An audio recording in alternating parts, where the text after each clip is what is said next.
y vamos a trabajar hasta las 8:40 y que se me presentan unas 8:30, perdón, antes, ya que se me presentan unas dificultades después de esa hora. Ya luego seguramente se va a coordinar para poder desarrollar el tiempo que estamos dejando. Prácticamente ahorita estaríamos desarrollando 1:40, que el tiempo restante lo vamos a coordinar ya para poder completarlo en las clases que tenemos. Bueno, entonces, en esta clase vamos a empezar ya a ver el tema de aislamiento en sí, pero con el comportamiento no lineal de los aisladores. Hasta ahora solamente hemos visto el comportamiento lineal de los dispositivos. Nos estaría faltando ver el comportamiento no lineal. Em, ya. A ver, yo creo que vamos a trabajarlo hasta las 8:50. De esa forma ya no nos quedamos con minutos sueltos. Nos quedaría solamente media hora. Ya bien vamos a hacer ese trabajo para no quedarnos con minutos sueltos y tengamos dificultades al momento de reprogramar. Bueno, entonces aquí tenemos el modelo ya con aisladores. Aquí estaría el modelo con aisladores. En ese caso hemos considerado dos modelos, uno con el amortiguamiento en los aisladores y el otro fue con el amortiguamiento en los modos. Habíamos identificado que los dos trabajan de forma muy parecida y habíamos hecho dos análisis, un análisis con solamente un grado de libertad y el otro análisis lo hemos trabajado con 2 grados de libertad. En ambos casos hemos visto que el comportamiento es muy correcto, es muy adecuado el comportamiento que logramos y muy parecido al que se da con el programa. Desde aquí podemos ver, por ejemplo, este de aquí sería el amortiguamiento en los aisladores. Y ahora vamos a activar una opción más, que es la opción del comportamiento no lineal de los aisladores. Yo vengo en esa parte, en el define, en section, en la opción de link, y voy a verificar el aislador elastomérico. Puedo verificar que la opción de no linear, que está aquí en la tercera columna, está desactivada. Y solamente están activas las direcciones. Aquí, bueno, la dirección 1 está como fijo, y la dirección 2 y 3 está desactivada. Ahí podemos ver claramente ambas direcciones como desactivadas. Si yo activo la opción no linear, el programa ahora me pide unos datos adicionales que son tres y me indica, necesitamos ahora las propiedades no lineales para poder hacer la definición, ya en este caso de los aisladores, pero con un comportamiento histerético no lineal. Eso en ambas direcciones, tanto en X como en Y. Y nos pide la rigidez inicial, nos pide la fuerza de fluencia y el ratio postfluencia. Pues vamos a entender bien qué es lo que tenemos y a qué queremos llegar. Para ello nos va a servir, o bueno, todo se basa en el predimensionamiento que ya hemos desarrollado. En el predimensionamiento que hemos logrado, habíamos verificado que tenemos más o menos un desplazamiento espectral de 36 centímetros. Podríamos trabajar con el desplazamiento espectral del ETAPS, aunque sí les había comentado que cuando ustedes calculan un desplazamiento tan alto, la deriva también era muy alta, ¿no? Estábamos con una deriva más o menos de 1,75 por mil, y en el programa la deriva estaba en 3 por mil. Así que no estaba siendo muy adecuado ese valor. De todas formas, lo vamos a trabajar probablemente en el cálculo. Ya no salga que la deriva en el lambda máximo supera el máximo permisible. Pero bueno, de todas formas podemos realizarlo. Igual cuando estamos trabajando con la normativa boliviana, vamos a ver que estamos cumpliendo perfectamente, ya que en la norma boliviana tenemos una deriva muy pequeñita de 1,4 más o menos por mil. No, esa de aquí sería la combinación SRS, pero de la normativa boliviana, al tener un desplazamiento mucho menor, deberíamos tener una deriva menor también. Bueno, de aquí lo que nosotros necesitamos tomar son los valores que hemos considerado, que son el desplazamiento máximo. Pueden trabajar con ese valor de desplazamiento máximo de 33 centímetros. Si sumamos el de la estructura más el del sistema de aislamiento, tendríamos un desplazamiento total. Vamos a decir aquí, el desplazamiento total de la estructura va a ser igual a 33 centímetros. Sería este valor más el de acá, más o menos 34 centímetros. Eso sería con la normativa E030. Si vamos con la normativa boliviana, vamos a indicar aquí la norma boliviana. Mejor de ambas normativas lo voy a sacar del programa. que serían los valores con los cuales podemos trabajar. Pues tengo la norma 030 y la normativa boliviana. Quisiera utilizar directamente los valores del Excel, pero bueno, aquí podemos sacar los valores del programa, que han sido muy cercanos a los valores del Excel y como estamos en este caso sacando la normativa boliviana directamente del programa, vamos a sacar de ambos. Voy a tomar el valor del desplazamiento máximo. También debemos de tomar el valor de la fracción de amortiguamiento. De amortiguamiento. La fracción de amortiguamiento hemos indicado que es 12% en ambos casos, ¿no? En ambos casos la fracción de amortiguamiento es 12% y nos falta calcular el valor del desplazamiento máximo. Para ello venimos aquí en Display, en la opción de Story Response Plots. Vamos a la opción de Max Story Displacement. Vemos con el sismo dinámico de la norma 030 nos da 37.5 centímetros. Ya, ese valor es bien elevado, es bien elevado. Se podría hacer una mejora en el tema de los aisladores para reducir el desplazamiento, porque si no, no vamos a cumplir. ¿Cómo podemos mejorar eso? Tendremos que cambiar en el predimensionamiento, tenemos que cambiar el periodo aislado, el periodo objetivo. Entonces yo podría tomar un periodo objetivo de 3.40 segundos. Ya de esa manera, con ese periodo tenemos una rigidez menor, que solamente es 82.80. Y como la razón, la razón aquí es de 1 a cuánto. Es de 1 a 3.6 prácticamente. Entonces con eso la deriva va a reducir, va a reducir. Entonces yo voy a tomar este dato, venimos en esa parte, venimos aquí en Define, en la parte de sección, en la opción de link, verificamos el aislador elastomérico y colocamos el valor de 82. Este cambio tan simple que, bueno, en realidad parece sencillo, lo que va a hacer es que la deriva máxima reduzca de manera considerable. El desplazamiento también debería de reducir. Bueno, el desplazamiento no necesariamente va a reducir, lo que sí va a reducir es la deriva. El desplazamiento incluso podría incrementar. Bueno, aquí vemos que el sismo dinámico tiene un desplazamiento de 36.8. Ya el valor del desplazamiento en este caso se está corroborando de que se mantiene constante, que era algo que en el programa no habíamos verificado correctamente. Entonces, la gráfica del espectro de desplazamientos es de esta manera, entonces debería de mantenerse constante ya superando un cierto valor. Nos damos cuenta que eso ocurre, ¿no? Yo he incrementado el periodo, pero veo que el desplazamiento se mantiene en 36.8. Entonces aquí tendríamos 36.8, pero la deriva ha reducido. Si yo veo la deriva máxima, debería de reducir. Voy aquí a la opción de Max Story Drift, verificamos la deriva y me da una deriva de 0.0026. Recuerden el día de ayer cuando habíamos visto el valor de la deriva máxima, era más o menos 0.032 por ahí. Aquí estamos en 0.02667. Ya, ahí estaría el predimensionamiento, ¿no? En caso de que ustedes quieran una deriva menor, sí tendrían que hacer una modificación ya en los elementos estructurales, con eso incrementan la rigidez. Ya no tanto en el predimensionamiento, porque el valor de la rigidez que hemos considerado ya está límite. Sí podríamos hacer un incremento de la rigidez de la estructura, incrementando las dimensiones de las columnas o vigas, o ambos, y con ese incremento de la rigidez también se va a reducir la deriva máxima. Si verifica, y bueno, nos damos cuenta que el desplazamiento casi se ha mantenido, ¿no? De 37 a 36, pero el valor de la deriva máxima ha reducido considerablemente. Y eso es porque ya les había indicado en las clases anteriores que la gráfica de derivas es de esta manera, ¿no? Aquí tenemos el desplazamiento del sistema de aislamiento y tenemos el desplazamiento de la estructura. Ese desplazamiento de la estructura se puede obtener como la relación de periodos, el periodo de base fija entre el periodo aislado elevado al cuadrado. Y ese valor se multiplica ya por el desplazamiento del sistema de aislamiento. Entonces, si este valor es 30 centímetros, el valor de acá es la relación. En ese caso, incrementado el periodo de base aislada, por lo tanto, hay una reducción en la deriva o el desplazamiento.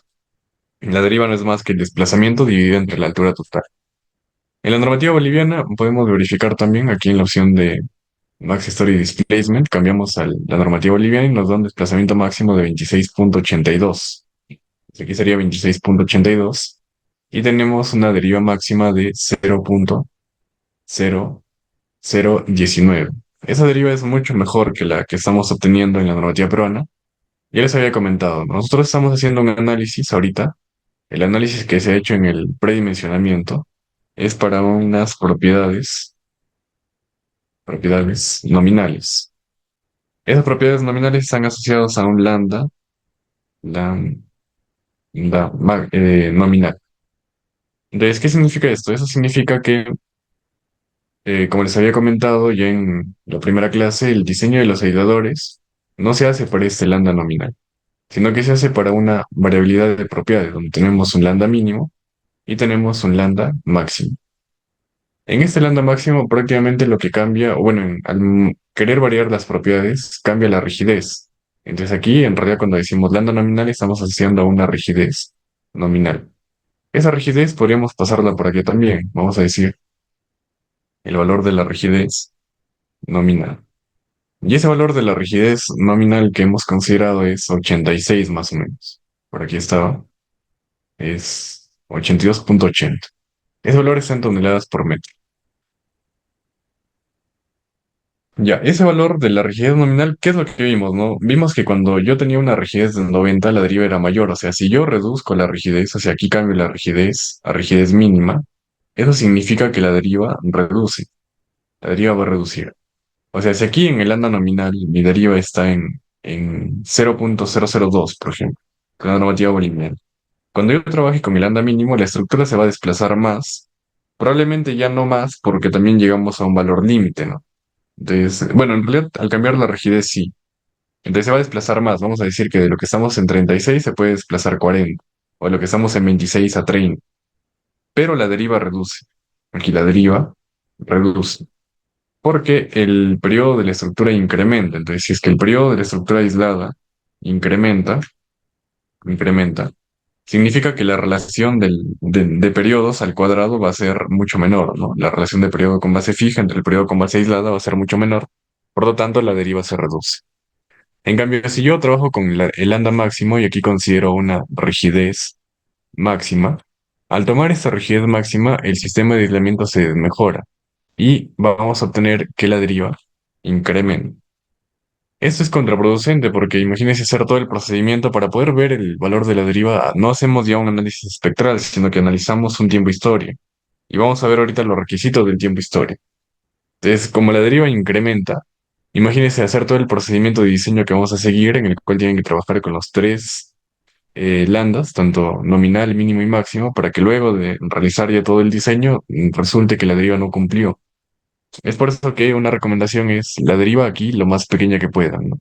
Si yo tengo una deriva de 0,026, como es la que estamos teniendo en la normativa peruana, aquí podría llegar a 0,0033. Y cumpliría porque la deriva máxima es 0,035. Pero tienen que tener cuidado, ¿no? ¿Qué pasa si yo al momento de hacer el análisis veo que no cumple? Entonces, no me sirve de nada, tengo que proceder a hacer un recálculo. Y el recálculo significa partir desde el nuevo predimensionamiento, o sea, hacer todo lo que ya se ha hecho de nuevo. Y ya eso es un poco complicado, ¿no? Eso sería una pérdida de tiempo. Ahora, nosotros lo que tenemos es lo siguiente. Yo puedo verificar que he trabajado con las propiedades efectivas, o sea, en la gráfica del... Vamos a hacerlo por acá. En la gráfica del aislador, hemos trabajado ahorita con las propiedades lineales. O sea, ¿qué significa? Yo en el aislador voy a tener algo como esto. Voy a tener algo como esto, en el cual digo, aquí tengo el desplazamiento del aislador y aquí tengo el valor del cortante del aislador. Esta es la gráfica histerética del aislador. Entonces aquí se va a convertir en la gráfica esfuerzo de formación, fuerza de formación del aislador, del aislador. Y yo he trabajado solamente con las propiedades lineales. O sea, las propiedades lineales son eso, es una línea nada más. Es una línea. Y en esa línea, ¿qué tenemos? Tenemos un valor de deformación última. Entonces, en esa línea yo tengo un valor de deformación última. Y tenemos un valor de rigidez efectiva. Y también tenemos un amortiguamiento efectivo que le vamos a llamar beta efectivo. Eso es lo que yo tengo. O sea, tengo las propiedades lineales. Y como les repito, indicamos que son propiedades lineales porque están asociados a una línea. Es bien sencillo de asociar, ¿no? Es bien sencillo de asociar.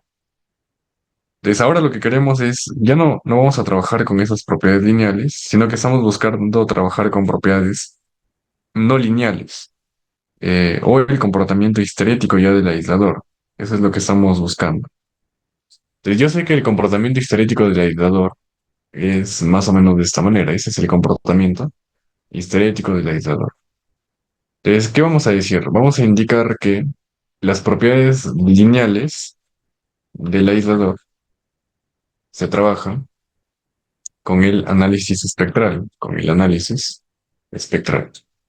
Pero cuando ya queremos el comportamiento real del aislador, cuando ya queremos el comportamiento real del aislador, debemos de trabajar con el tiempo histórico. Y es un tiempo historia no lineal el que consideramos, ¿no? Ese es el que deberíamos de trabajar. En realidad en el programa se suele trabajar con el tiempo historia no lineal FNA, que es un Fast Non-Linear Analysis, el cual considera la no linealidad de los aisladores, pero a la estructura la considera lineal, pero a la estructura la considera lineal.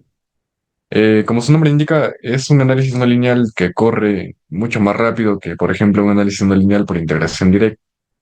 El análisis no lineal por integración directa puede demorar un tiempo considerable, ¿no? Horas en correr.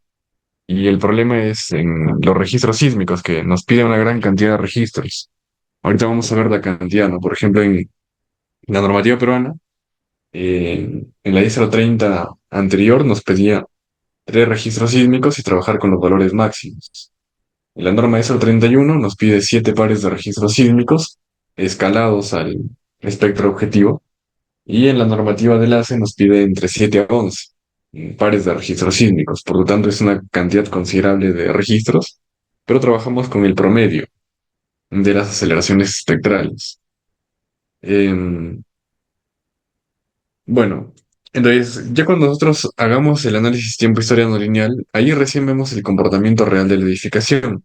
En ese comportamiento real de la edificación, lo que analizamos es el ciclo histerético de la estructura, ¿no? Entonces, nosotros definimos solamente en función a las propiedades lineales, vamos a definir unos límites, tanto superior e inferior.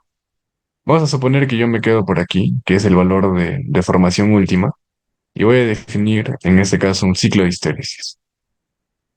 En el programa no estamos definiendo el ciclo como tal, con una deformación última. Ese valor de deformación última no lo definimos nosotros, sino que el programa, ¿qué nos dice?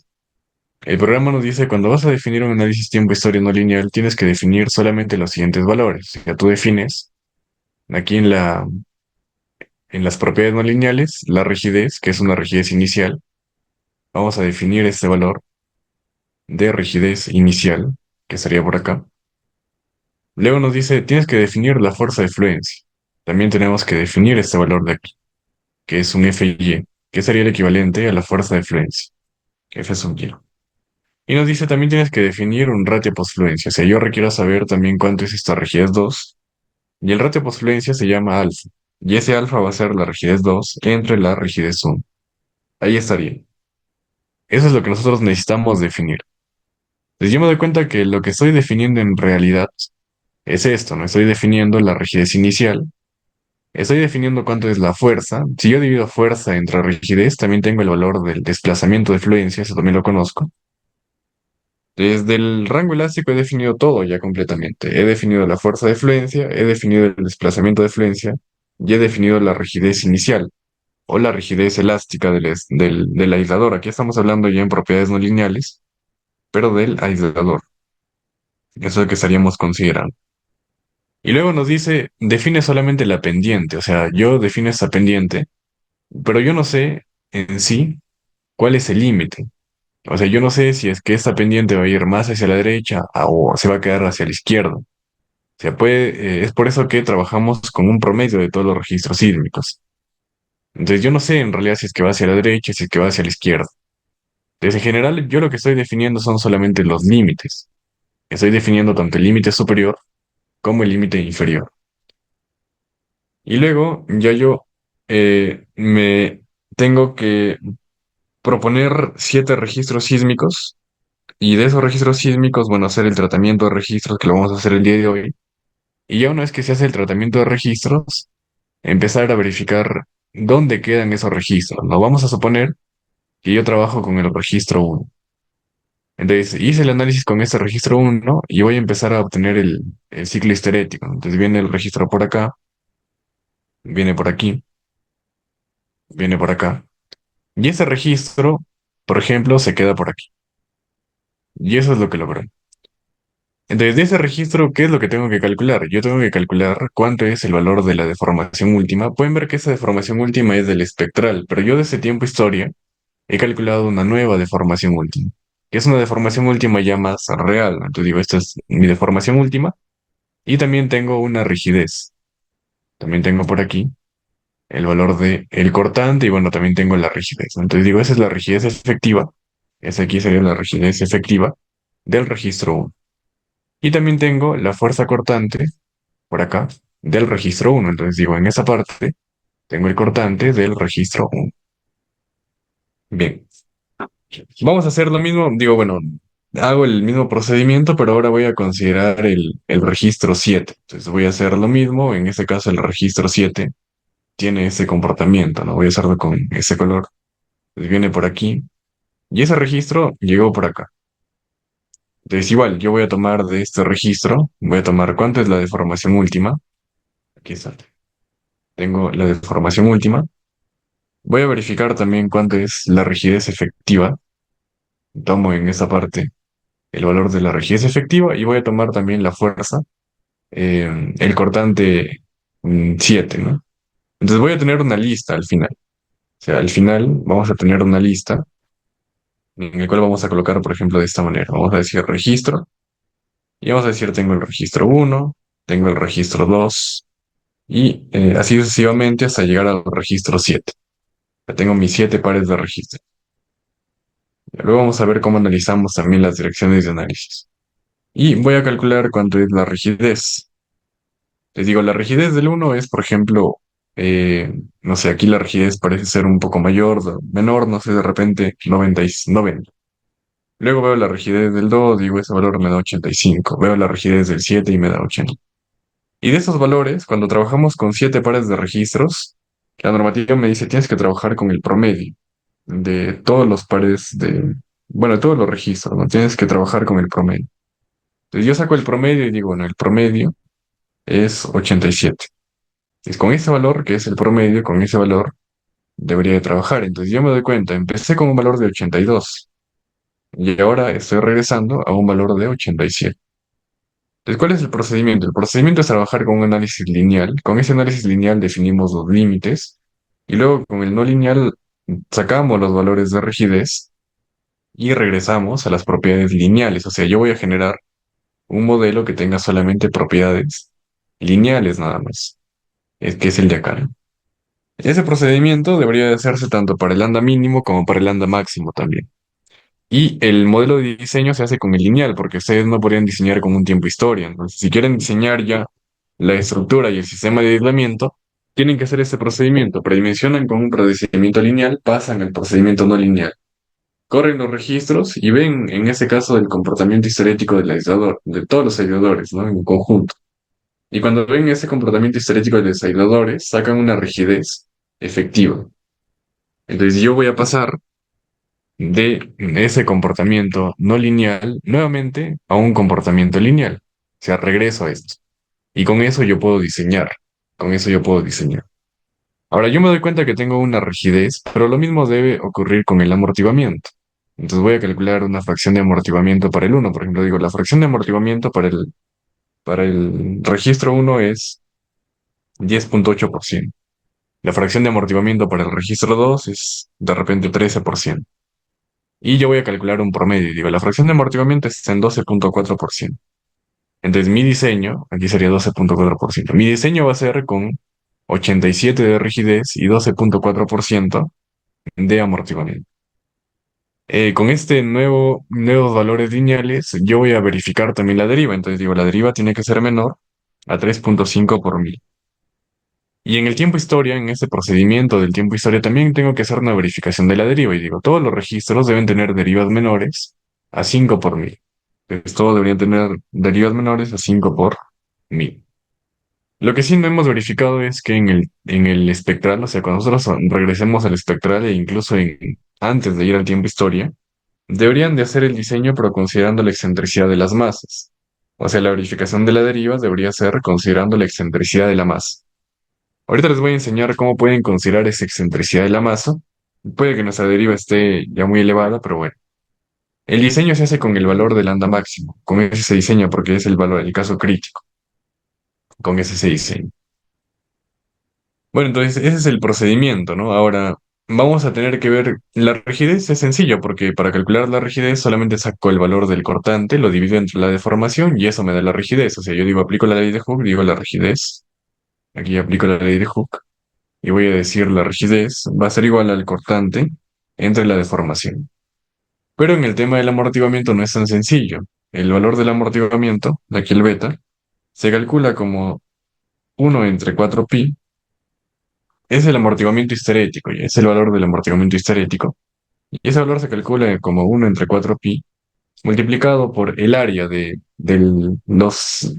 ciclo máximo de histéresis, o sea, el área total, sería la energía disipada por un ciclo de histéresis, pero considerando las envolventes, dividido entre una energía potencial elástica. Esa es la forma como lo calculamos. Entonces, si yo hago un gráfico por aquí más pequeñito, digo, por ejemplo, este de aquí es el ciclo de histéresis que tenemos. Entonces, si yo quiero calcular este E sub D, tengo que calcular el área. Y si quiero calcular la energía potencial elástica, se toma como el triángulo de acá. Es más fácil porque es el cortante por deformación última entre dos. Es el área del triángulo que asocia la deformación máxima con el cortante máximo. Entonces eso ya es más sencillo, ¿no? Eso ya es más sencillo. El cálculo del área nada más se complica un poquito, ya luego lo vamos a verificar cómo determinar esta área, que no es tampoco nada muy difícil de definir, pero gráficamente sí puede que se complique un poco, ¿no? Bueno, y eso es todo lo que se tiene que realizar, ¿no? Eh, bien, entonces, lo primero que tenemos que hacer es pasar de esta rigidez nominal o efectiva, en ese caso las propiedades que estamos aquí son efectivas, debemos de pasar de esas propiedades efectivas a las propiedades histeréticas del aislador. Para eso aplicamos lo siguiente, ¿no? Ese sería el modelo inelástico del sistema de aislamiento. Y bueno, aquí están las fórmulas, entonces yo les voy a enseñar a ver cómo es que se pasaría, porque aquí está ya definido. Vamos a darle en insertar una página en blanco para poder graficar. Entonces nosotros lo que tenemos, como les comentaba, solamente es las propiedades efectivas. Esas propiedades efectivas nos dicen, tenemos una rigidez nominal de 82,80. Entonces yo digo, bueno, tengo el valor de la rigidez efectiva, que es igual a 82,80 toneladas por litro. Y también tengo el valor de la deformación última. Ese valor de la deformación última es 36,8 centímetros. Eso es lo único que tengo. Ahora, esa deformación última, si nosotros quisiéramos calcular el cortante último, también lo podemos hacer, porque yo puedo decir el cortante último va a ser igual a la rigidez efectiva multiplicado por la deformación última. Entonces voy a calcular, en ese caso sería 82,80 multiplicado por 0,368. Y me da 30,2054 toneladas. Estos datos recuerden que es solamente para un dispositivo. Pueden hacer lo mismo multiplicando por la cantidad de dispositivos y sacar el valor total, ¿no? De toda la estructura que considere el aporte de todos los aisladores. Ya. Ahora, yo lo que quiero es pasar de las propiedades lineales a las propiedades no lineales. Para ello tengo ya ese comportamiento.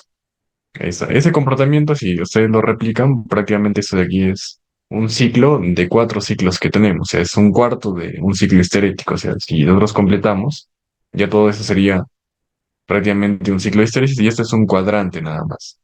Y yo me puedo quedar solamente con esta rigidez inicial porque la rigidez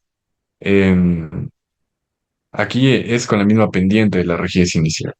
Entonces vamos a colocar aquí algunos datos que nos van a ayudar a obtener las fórmulas de equivalencia. Ahí está. En esa parte tenemos la deformación de fluencia.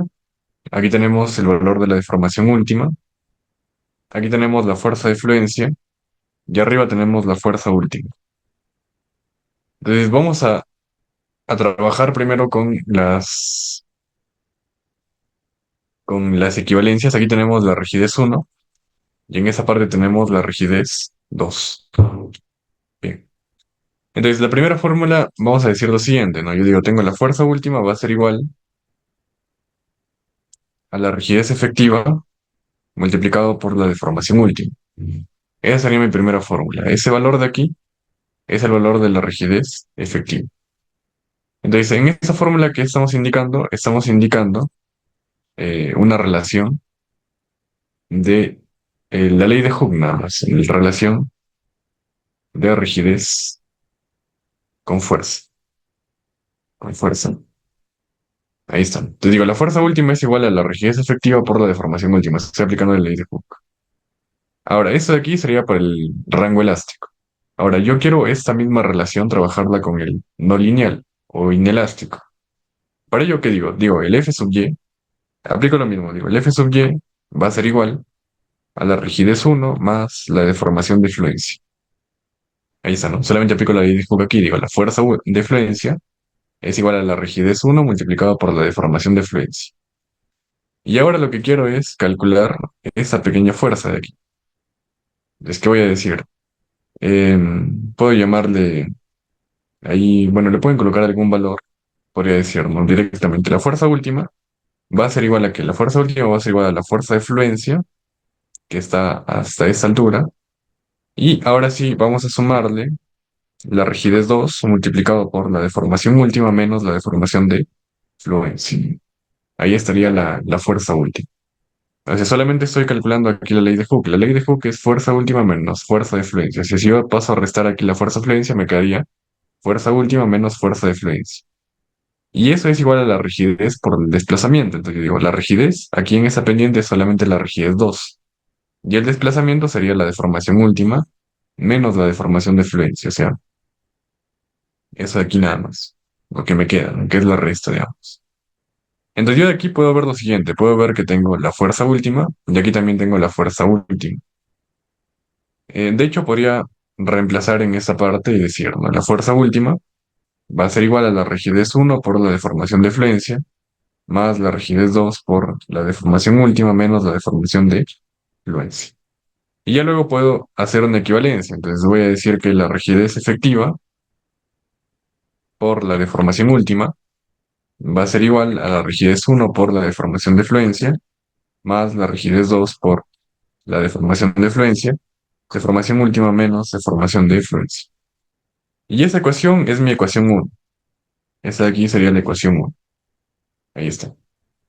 Entonces, en esta primera relación hemos considerado la fuerza y la rigidez. Al final estamos dejando relaciones de rigidez. Yo conozco el valor de la rigidez efectiva, conozco también el valor de la deformación última. De hecho, eso lo estamos conociendo como el cortante y nos dice que es igual a 30 toneladas. Entonces, yo, si es que quiero simplificar aún más, puedo decir 30 toneladas va a ser igual a la rigidez uno por la deformación de fluencia más la rigidez 2 por la deformación última, que si lo tengo, que es 36,8 centímetros, menos la deformación de fluencia. ¿De qué me puedo dar cuenta? Me puedo dar cuenta que en esta primera ecuación tengo tres variables. La variable es la rigidez uno, la deformación de fluencia y la rigidez 2. Entonces tengo tres variables y tengo solamente una ecuación por el momento, ¿no? Entonces esa sería mi primera ecuación. Esa sería la primera ecuación.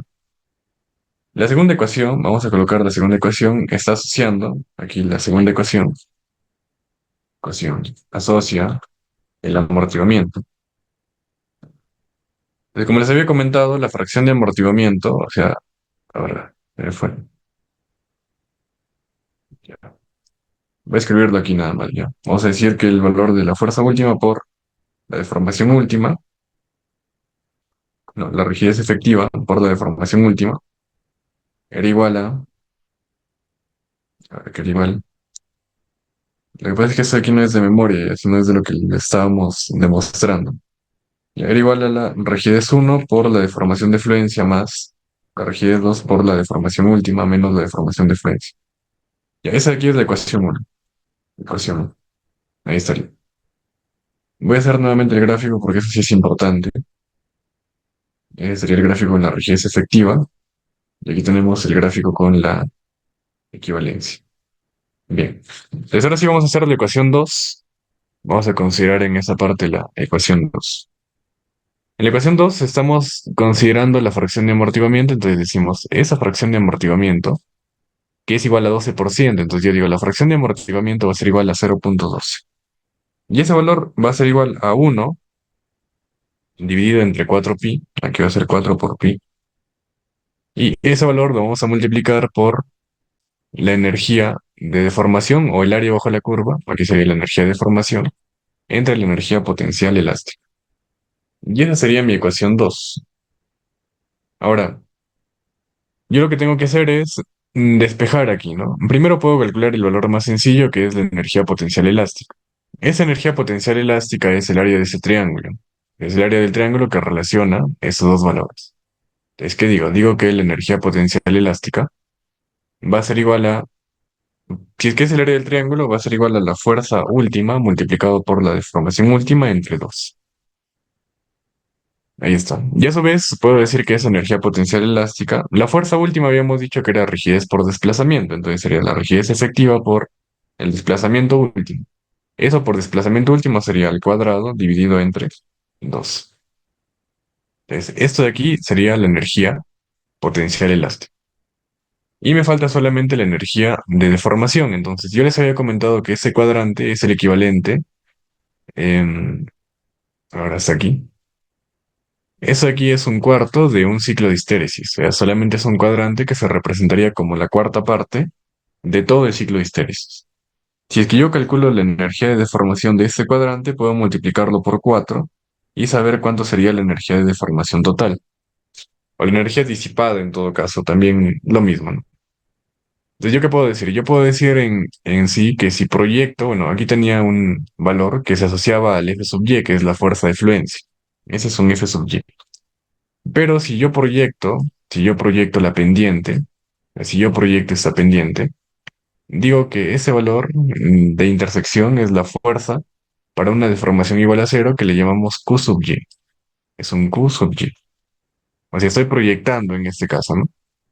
Y ahora, si es que yo trazo aquí una línea, más o menos de esta manera, podría decir que el área es un área de un rectángulo nada más. Y el área de ese rectángulo va a ser igual a la base por la altura. La base, que es esta, sería la deformación última menos la deformación de fluencia.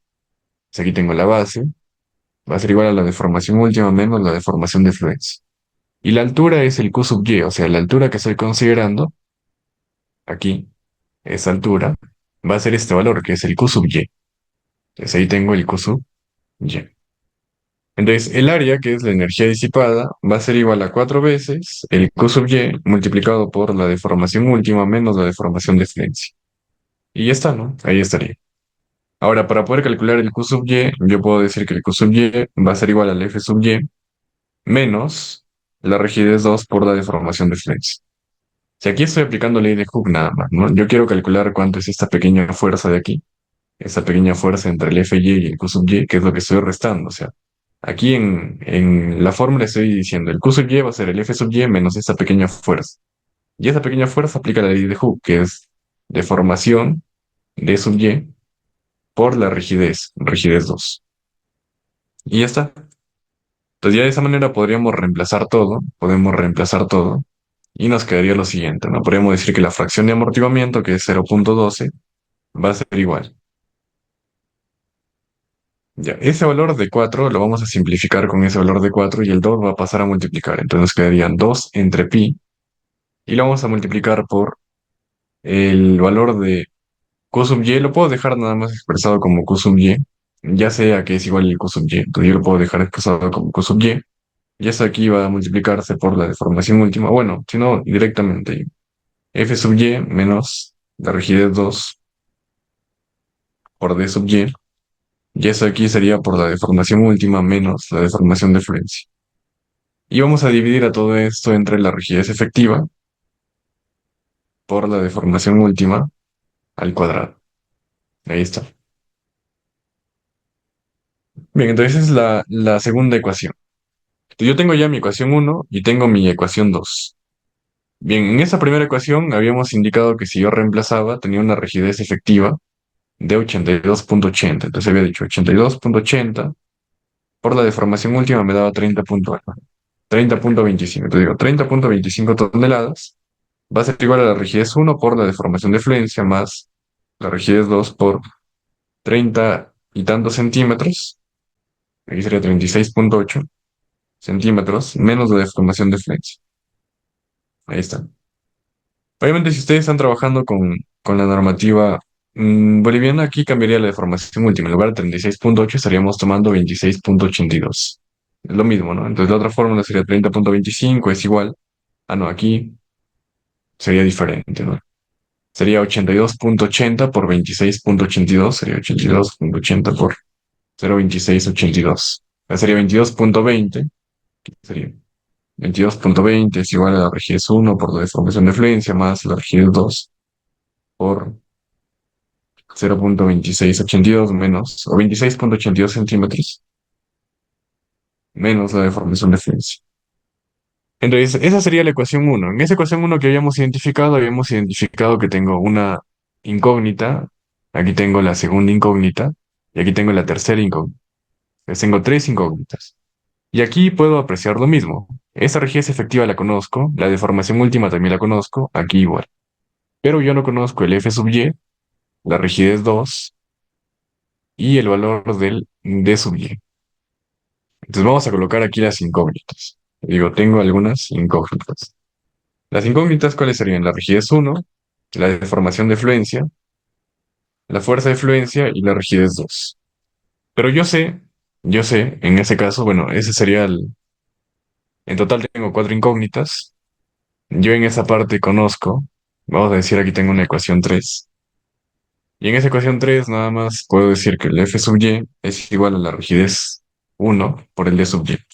O sea, prácticamente aquí estoy colocando una ecuación más o puedo eliminar un incógnito. Ya. En cualquiera de los casos, yo me doy cuenta de que tengo una incógnita más que la cantidad de ecuaciones que tengo, ¿no? Entonces vamos a decir en esa parte, tenemos cuatro ecuaciones. No, perdón, tenemos tres ecuaciones, pero tenemos cuatro incógnitas. Ya. Entonces aquí, ¿qué podemos indicar? No podemos indicar en realidad de que no se puede solucionar esto todavía. Ya tenemos una incógnita más que el número de ecuaciones. Por lo tanto, no podríamos solucionarlo todavía. Entonces, ¿qué se hace? Lo que se hace es aplicar eh, de ensayos ya experimentales. Se tiene lo siguiente, hay una ecuación adicional que nos dice que relaciona la rigidez uno con la rigidez 2. Y nos dice la rigidez uno va a ser igual a un alfa por la rigidez 2, donde el alfa es un rango definido por cada fabricante. Generalmente el alfa es entre 7 y 15 y se suele asumir el valor de 8 o 10, ¿no? 8 o 10. Eso ya al final no importa mucho esa variación. Entonces yo tengo una ecuación 4, y en esa ecuación 4 estamos indicando, en esa ecuación 4, estamos indicando que la rigidez inicial va a ser igual a 8 veces la rigidez 2, por ejemplo. Ese valor es alfa, rigidez 2, pero podemos indicar que la rigidez inicial, asumiendo un valor, va a ser 8 veces la rigidez 2. Entonces yo ya tengo todo, ¿no? Porque aquí, por ejemplo, diría 20,20 va a ser igual a la rigidez uno multiplicado por, aquí sería la deformación de fluencia más, ya, bueno, en todo caso podría dejarlo en función de la rigidez 2. Aquí sería la rigidez 2 por 8 veces la deformación de fluencia más 26,82 centímetros menos la deformación de fluencia. Entonces en esta ecuación veo que solamente tengo la rigidez 2 y la deformación de fluencia. O sea, ya estoy simplificando, ¿no? Y en esa parte puedo hacer lo mismo. Aquí podría hacer exactamente lo mismo. Bueno, aquí cambio nada más el valor de la rigidez 2 por la rigidez uno o al revés, ¿no? Ya se puede solucionar. Entonces ya en esa parte me podría quedar solamente con el d sub y rigidez 2 también, y sería dos ecuaciones con dos variables. Ya saben, ¿no? A ver, aquí si queremos simplificar algo, podría ser 0,12 entre 2, me quedaría 0,06 por pi. Ya, eso de ahí va a ser igual. En ese caso tenemos el f sub y, que sería la rigidez uno por el d sub y. Entonces vamos a factorizar el d sub y sería la rigidez uno, que es 8 veces rigidez 2 o menos rigidez 2, sería 7 veces la rigidez 2. Eso de aquí sería por la deformación última, que ya la conocemos. Puedo colocarle el valor de 0,06 2682 menos la deformación de fluencia. Y eso se divide entre la rigidez efectiva. Esa rigidez efectiva podemos considerarla como la fuerza última. Ya, si no sería igual, ¿no? F sub y más la rigidez 2 por la deformación última menos la influencia. Bueno, ya en ese caso la rigidez efectiva ya se puede dejar en función de la rigidez 2, ¿no? Aquí lo voy a dejar como rigidez efectiva por deformación última al cuadrado. De hecho, el valor de la rigidez efectiva ya lo conocemos. Habíamos dicho que esa rigidez efectiva es 80,82 y la deformación última 0,3. Desde aquí estamos demostrando ya que nos quedamos solamente con dos incógnitas, que es la deformación de fluencia y la rigidez 2, deformación de fluencia. Y aquí igual, ¿no? Deformación de fluencia y rigidez 2. Entonces yo igualo esta ecuación, que sería 1, con esta ecuación, que sería 2, ya puedo obtener el valor de la deformación de fluencia y la rigidez 2. Y en función de eso sacar el resto de valores. Bien. Entonces aquí se ha demostrado, ya en función a lo que se ha demostrado en esa parte, ustedes lo podrían calcular. Pero también tengo un MATCAT en el cual solamente con los datos podemos obtener directamente los valores de la rigidez no lineal y bueno, los valores necesarios para generar la curva histerética, ¿no? Entonces ya solamente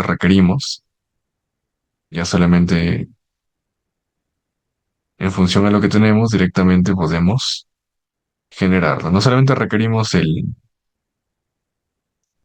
MATCAT, em, con ese MATCAT ya podemos directamente encontrar los valores. Pues por eso vamos aquí al MatCat, ahí estaría a ver, un segundo. Vamos a abrir el MatCat 8.0 que sí lo tengo, para poder trabajarlo ahí.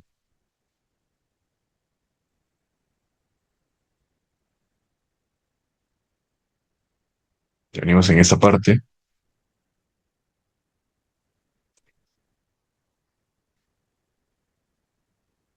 vamos a abrir, vamos a buscar como bilineal. Ahí estaría. Ya no me permite abrirlo, vamos a abrirlo de acá.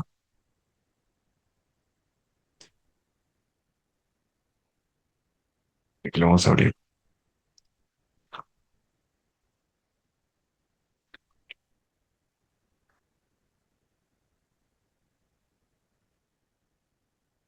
Y ahí estaría.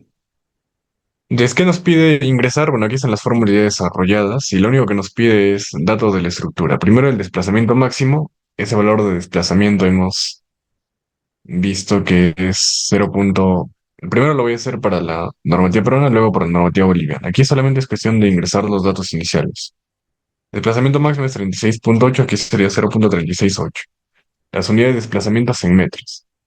El amortiguamiento le hemos colocado 12% nada. Y la rigidez efectiva, aquí podríamos calcular, ¿no? Podemos decir, la rigidez efectiva va a ser este valor multiplicado por el número de aisladores, sería 4.636. Y colocamos en esa parte 4.636. Luego, nos pide el valor de alfa. El valor de alfa es la relación de la rigidez 2 con respecto a la rigidez 1 y nos da 8. Y ya en esta parte, bueno, ya es el cálculo nada más. Ya, ese es el cálculo que hace el programa.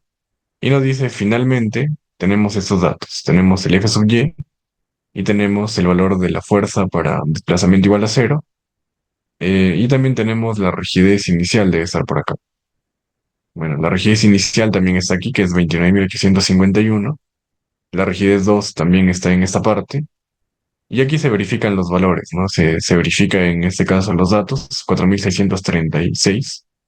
Y nos dice, aquí serían 356, que es la cantidad de aisladores que tenemos. Nos dice, esas son las propiedades equivalentes del análisis no lineal.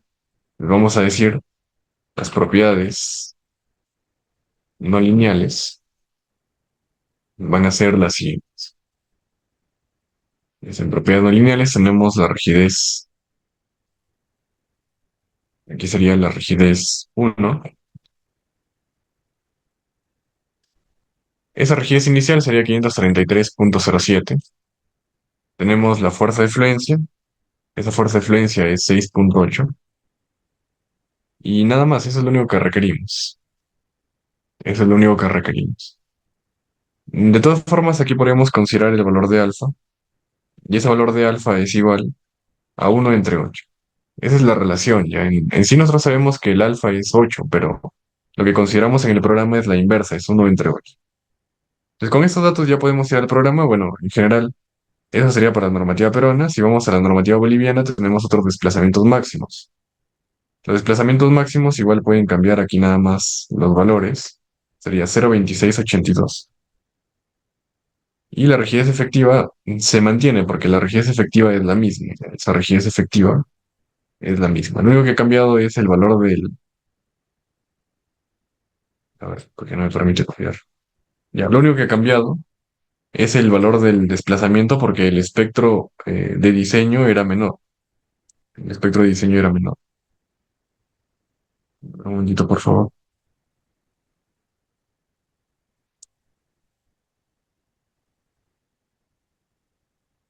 Un momentito. Ya. Entonces, como el valor era menor, obviamente el desplazamiento también va a ser menor. Podemos ingresar esos datos, ahí está, y nos da ya los valores efectivos. Nos dice, bueno, la rigidez debería ser 533,07. Bueno, es porque aquí nos da lo mismo, porque estamos considerando un desplazamiento menor. A ver, claro, seguramente el F sub y cambia y la rigidez inicial se mantiene. Tenemos 533,07 y la fuerza de fluencia solamente es 4,96. Pues con eso, obviamente, el desplazamiento de fluencia va a ser menor también. Y el alfa sigue siendo el mismo. Ahí está, eso sería para la normativa peruana, la E031. Y eso de aquí es para la norma boliviana, que voy a colocar norma boliviana, pero con un periodo de retorno de 2.475 años. Ahí está.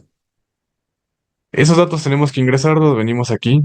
Primero voy a considerar el aislador elastomérico, aquí en la E031, y podemos considerar ya los valores. Ahí estaría la rigidez, el valor de la fluencia es 6,8 y el ratio postfluencia sería 0,125. De igual manera en esta parte 0,125, aquí es 6,8 y aquí tenemos 533,07. Eso sería para la normativa peruana. Podemos hacer una copia, vamos a decirle norma boliviana. De igual manera modificamos en esa parte. Este valor cambia solamente el de aquí a 4,96 y aquí de igual manera cambiamos a 4,96. Ese amortiguamiento en realidad ya no nos importa, podemos dejarlo en cero nada más, porque estamos trabajando con el análisis no lineal tiempo-historia. Lo que sí tienen que verificar es que en los modos, aquí en la parte de los cases, en el sismo dinámico, bueno, aquí debe estar en cero para el espectral, pero en el tiempo-historia también, y en el tiempo-historia debería estar en cero. Bueno, ya ahora sí, bueno, antes de nada les voy a indicar cómo pueden considerar la excentricidad de la masa. Voy a hacer solamente para una dirección, con cualquiera de los dos espectros. Pero la normativa nos indica lo siguiente, y ya luego el tratamiento de registros y el tiempo historia en sí, y la corrida del modelo para ver el comportamiento histerético del aislador. Nosotros tenemos la estructura en planta, y en esa estructura estamos considerando una masa en el centro aquí, ¿no? En el centroide. E indicamos que esta de aquí es la masa. Pero esa masa puede desplazarse tanto hacia la derecha como hacia la izquierda. Si yo tengo una masa hacia la derecha, que digo, en este valor voy a considerar una excentricidad positiva. Y también puedo tener una excentricidad negativa, que sería un valor hacia la izquierda, con lo cual tengo una excentricidad en X negativa. Al menos en la normativa peruana nos indica que debemos de calcular el valor de la deriva considerando la excentricidad de la masa. Y vamos a hacer una comparación a ver de cuánto nos da la deriva sin excentricidad y cuánto nos da la deriva con excentricidad. Obviamente, si yo desplazo la masa de la estructura un 5%, en estructuras que tengan en estructuras o en edificaciones que tengan irregularidades, va a incrementar considerablemente el valor de la respuesta. Aquí probablemente no incremente mucho porque es una estructura muy regular. Bueno, esa excentricidad de la masa se puede considerar dentro de la definición de la masa sísmica. Cuando yo vengo aquí en Define, en la opción de masos, voy a darle una copia y voy a decir, voy a tener una masa que, como estoy haciendo el análisis, en la otra dirección sería lo mismo, ¿no? Hacia arriba tendría una excentricidad en Y positivo y hacia abajo tendría una excentricidad en Y negativo. Lo que tienen que saber es que si yo estoy queriendo analizar el sismo dinámico en X, el cálculo de la respuesta máxima se calcula cuando es perpendicular a la dirección de análisis. O sea, yo digo el cortante va a ser igual al sismo dinámico en X, pero se tiene que multiplicar por la excentricidad en Y, positivo o negativo. Y trabajar con un envolvente. O sea, yo voy a tener un sismo en X positivo y un espectral en X negativo. Saco el envolvente y ahí tendría mi sismo dinámico. Entonces, tengo que analizar ambos casos. Tengo que analizar tanto la excentricidad hacia arriba, que es en Y positivo, como la excentricidad en Y negativo. Si lo haría con las de X, tendría que hacer lo mismo. Ahora, cuando yo defino en esta parte, voy a decir, ¿no? Masa, y le voy a colocar aquí, tiene la excentricidad en Y positivo. Coloco en esa parte y digo, voy a trabajar con una excentricidad en Y positivo. Luego genero una copia, voy a colocar aquí la masa, y tiene la excentricidad en Y negativa. Eso, en realidad, si es que ustedes ya han hecho un espectral, esa es la forma como se realiza, como siempre debería de realizarse. Y aquí colocamos el valor negativo. En realidad yo debería tener cuatro fuentes de masa y estoy considerando solamente dos. Para este ejemplo, ¿no? Ya más adelante podríamos considerar más. Desde ahí estoy considerando solamente dos. Y voy a decirle, ok. Ahora vengo a definir, voy a la opción de load cases. Y para poder enlazar esta fuente de masa, tengo que enlazarla primero al modal. Lo que digo es, la fuente de masa se enlaza al análisis modal. Y este a su vez se enlaza al espectral. Esa es la única forma de enlazar la fuente de masa. Para poder enlazar la fuente de masa al modal, tengo que generar un artificio, ¿no? Es decir, para poder enlazar la fuente de masa al análisis modal, tengo que generar un artificio. Sin ese artificio no podríamos enlazar la fuente de masa. Entonces es lo que hacemos primero. Voy a dar de nuevo caso, voy a decir, voy a generar un artificio donde voy a considerar la excentricidad en Y positivo. Pues aquí le digo un análisis no lineal y considero solamente la excentricidad de la masa. Esto no es un análisis no lineal, porque solamente estamos jalando la masa, solamente es un artificio que estamos generando.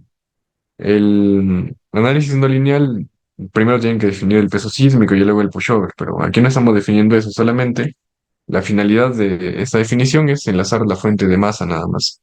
Y ahí me dice una masa con excentricidad en Y positivo. Y voy a hacer una copia. En ese caso nos sale una advertencia que nos dice que no tiene nada asignado y en realidad es así porque no asignamos nada, solamente es un artificio. De aquí igual, ¿no? Sería masa con la excentricidad en Y negativo. Y le damos OK. Una vez que tenemos el artificio, ahora sí recién podemos generar el modal. Vamos a decirle modal que tiene la excentricidad en Y. Ahí podemos ver, en esta parte continuamos del artificio en Y. Ahí podemos verificar, tiene la masa con la excentricidad. A ver, vamos a darle aquí en modal. Ahora sí, ¿no? Partimos del artificio en Y y tiene la masa con la excentricidad en Y. La cantidad de modos pueden definirlo, puede ser 18, como mínimo 3, y generamos una copia. Vamos a trabajar con el modal con la excentricidad en Y negativo. Y aquí enlazamos la masa. Pueden ver en esa parte me dice masa, excentricidad en Y, ahora me va a decir masa, excentricidad en Y negativo. Ya hay una masa por defecto, pero vamos a verificar, me parece que la borré. Ahí está la masa sin excentricidad, que es la masa por defecto, nada más. Y ya finalmente lo que hacemos es generar los espectrales. Voy a decirle espectral, espectral en X positivo. Vamos a la opción de response spectrum. Definimos una aceleración en esa parte, bueno, cualquiera de los dos, ¿no? Podemos trabajar con la norma 031 que tiene mayor desplazamientos y aquí cambiamos el modal con excentricidad. Entonces, esa es una aceleración en X y tiene una excentricidad en Y positivo. Y lo mismo podemos darle una copia, sería espectral en X negativo. Y aquí cambiamos al modal en Y negativo. Ahora, el sismo dinámico es un envolvente. Si yo vengo aquí en combinaciones, le voy a dar el nuevo combo. Vamos a decir sismo dinámico en X sería un envolvente de la excentricidad positiva y la excentricidad negativa.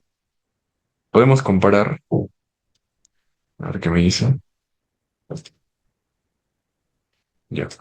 Podemos correr el modelo y comparar las derivas, ¿no? Las derivas tanto de la estructura sin excentricidad como de la estructura con excentricidad. El diseño y la verificación de las derivas finales se deberían de hacer de la estructura que tiene la excentricidad. Debería ser de la estructura que tiene la excentricidad. Yo voy a la opción de Story Response. Vamos a ver el Max Story Drift con el sismo dinámico en X. Y vemos que la deriva máxima está en 0.0026, que ya habíamos verificado.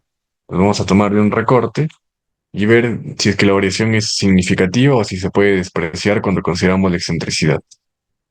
Y ahora, considerando la excentricidad, vamos a decir sismo dinámico en X, verificamos si me da una deriva. A ver, Max Story Drift, ¿qué pasó? 0.009, 0.01.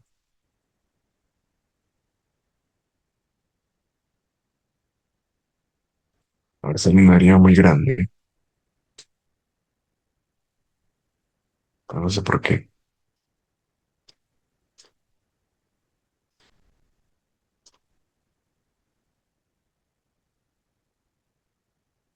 Es 82, 11, 82, 11.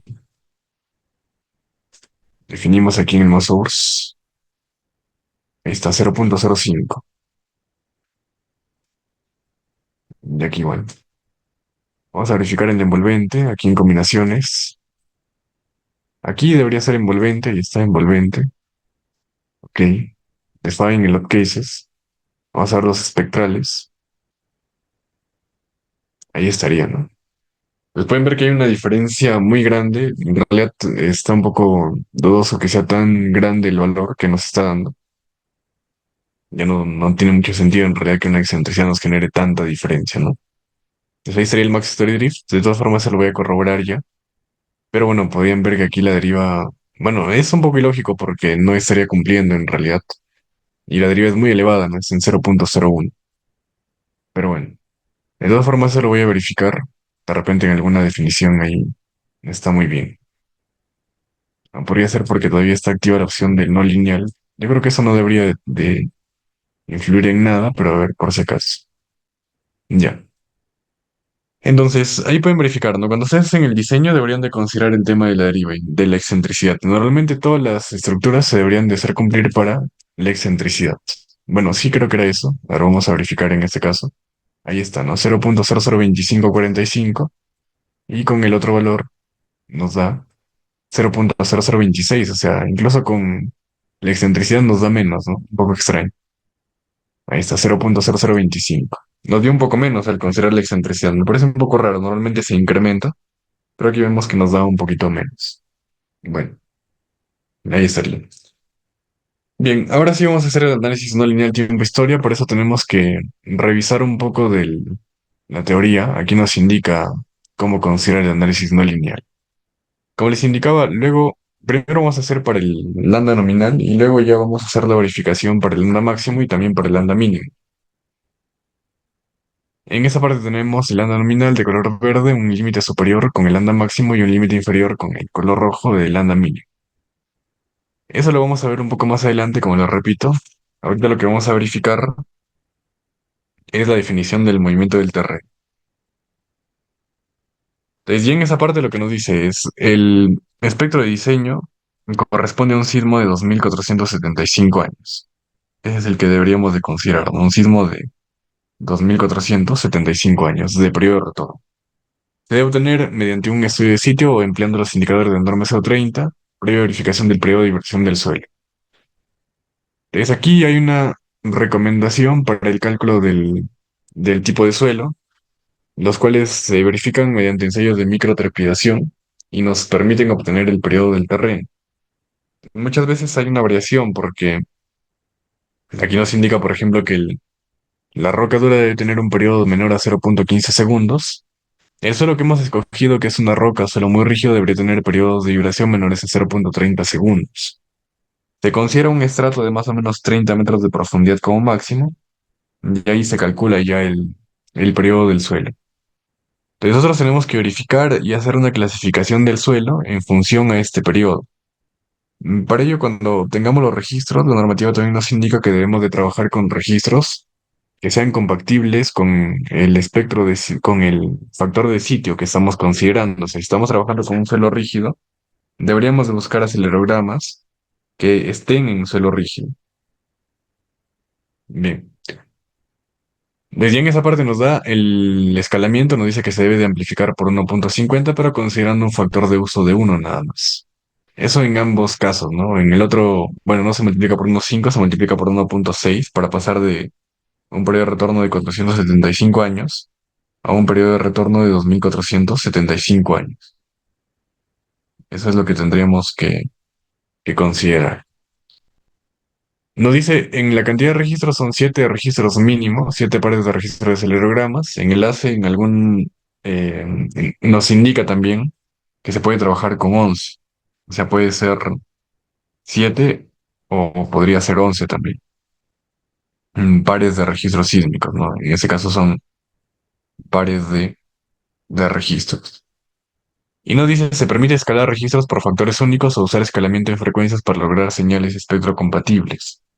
Entonces, ¿cuál es el problema? Que el primer registro me parece que se tomó en 1900, no sé si es en el 1930. Eh, Entonces, si se dan cuenta, es imposible tener una cantidad de registros iguales a 2.475 años. O sea, no existe ese registro con ese periodo de retorno. Entonces, como no existe el registro con ese periodo de retorno, la normativa nos dice que podemos utilizar espectros o señales que sean espectrocompatibles. O se puede usar señales sintéticas también, que es lo que nosotros vamos a trabajar. Entonces, lo que tienen que hacer es primero obtener una señal del terremoto representativa y esa señal hacerla espectrocompatible, o sea, escalarla al espectro objetivo, ¿no? Tienen que hacer un escalamiento al espectro objetivo. Aquí podemos ver, ¿no? En esta parte, seguramente la señal inicial estaba por aquí. Esa es la señal inicial. Y luego se ha hecho un escalamiento para que el conjunto de aceleraciones quede sobre el espectro objetivo. Y nos dice, bueno, se puede trabajar con el promedio de las señales. No, lo que nos dice es que el promedio de todas las señales debe estar eh, sobre el espectro elástico de diseño. O sea, el promedio de las señales debería estar sobre el espectro elástico, ¿no? Eso es lo que debemos de considerar. Eso es lo que debemos de considerar. Bien, y también nos dice que se puede tomar en una dirección un porcentaje que puede ser el 90% como mínimo y en la otra dirección el complemento, ¿no? O sea, ahorita les voy a indicar cómo trabajar esto. Entonces, ahorita vamos a hacer el tratamiento de señales. Para ello ustedes tienen que buscar una señal, en realidad hablando ya con el ingeniero con el que estamos trabajando en Bolivia. Me comentó que en Bolivia no tienen señales sísmicas, por lo tanto vamos a trabajar con señales peruanas, bueno, al menos para descargarnos. Si ustedes tienen alguna señal que deseen que trabajemos, igual lo podemos o la podemos utilizar. Entonces aquí en el Perú la forma de descargar es ir al SysMit, donde nos brinda una base de datos para el procesamiento de señales. También hay el Instituto Geofísico del Perú. Y aquí podemos buscar las señales con las cuales vamos a trabajar. Parece que hay una escuela. Segundo.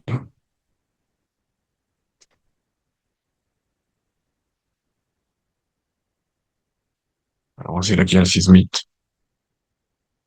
Y ahora sí. Pues ya en esta parte vamos a ubicarnos aquí en la opción de observación sísmica y nos vamos al Redasis. Ya estando en el Redasis, podemos buscar en esta parte en la opción de registros y vamos a considerar por año, ¿no? Normalmente aquí los registros representativos, vamos a tomar unos 3 registros representativos, nada más. Bueno, podemos tomar una cantidad de registros representativos. Voy a empezar, por ejemplo, en 1960. y filtramos. Ya, no tenemos ese registro, voy a tomar del 66, vamos a darle en filtrar y nos aparece aquí el registro, le damos en esa opción. Ya una vez ahí, nos aparece la opción de descargar archivo de datos y lo podemos descargar. No voy a guardarlo en el escritorio y ese sería el registro 1. Registro.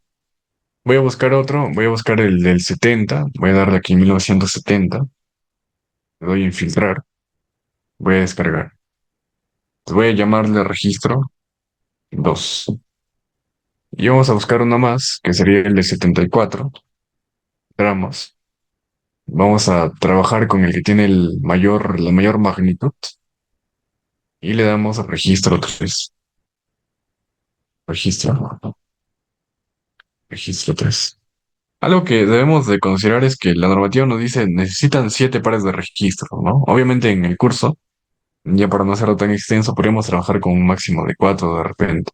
Voy a buscar uno más reciente, ya para que sepan también cómo trabajar con registros que tienen una mayor cantidad de datos. El problema de registros más recientes es que la cantidad de información es bien extensa. Entonces, por ejemplo, voy a tomar este del 2021 y vamos a buscar uno en Lima porque, como les comentaba, tienen que verificar que el tipo de suelo sea roca. Y nos había dicho que para que sea roca, el periodo del suelo debe ser menor a 0,30 segundos, pero debe ser mayor a 0,15 porque si es menor a 0,15 ya es una roca dura o un S0 o en la otra clasificación estaría asociado a un suelo tipo A. Ya hemos seleccionado un suelo tipo B o C, me parece. Entonces, el suelo que hemos seleccionado está aquí en periodos menores a 0,30 segundos nada más, pero mayores de 0,15. Vamos a descargar a ver, de alguna estación de Lima. Bueno, voy a descargar el primero en todo caso. Aquí no dice Sencico Ayacucho. Bueno, voy a descargar este y luego verificamos si es que nos sirve. Voy a colocarle registro 4. Entonces, ya en esos registros, cuando ustedes abren, van a verificar algo como esto. Nos dice, primero la estación nos dice que es Parque de la Reserva y la ubicación es en Lima. Nos dice que es un acelerógrafo analógico y solamente tiene una frecuencia de muestreo de 50 Hz por segundo. Lo cual es bueno, bueno, al menos para nosotros, porque cuando yo eh, corra los datos, voy a tener una cantidad de datos pequeña. O sea, si es que yo me voy hasta la parte final, veo que la cantidad de datos es 3320. Es una cantidad de datos pequeña. Y la frecuencia de muestreo es la inversa del periodo, o sea, del intervalo de digitalización. Si yo me doy cuenta aquí, paso de 0 a 0,002. Ese valor de 0,02 es la inversa de 50. O sea, si yo divido aquí 1 entre 50, ahí estaría, ¿no? 0,002. Ahora, si es que yo verifico el otro registro, si yo verifico el registro 4, veo que en ese registro hay una mayor cantidad de datos. En total tenemos 68.000 datos, ¿no? O sea, ven la diferencia. En el primero tenemos 3.200 y en el último que he abierto tengo 68.000 datos. Eso es porque esos registros tienen una frecuencia de muestreo de 200 Hz. Si yo me voy en esa parte, me dice, este, este acelerógrafo tiene una frecuencia de muestreo de 200 Hz por segundo. Bueno, de 200 Hz nada más. O sea, son la frecuencia, ¿no? 200 Hz.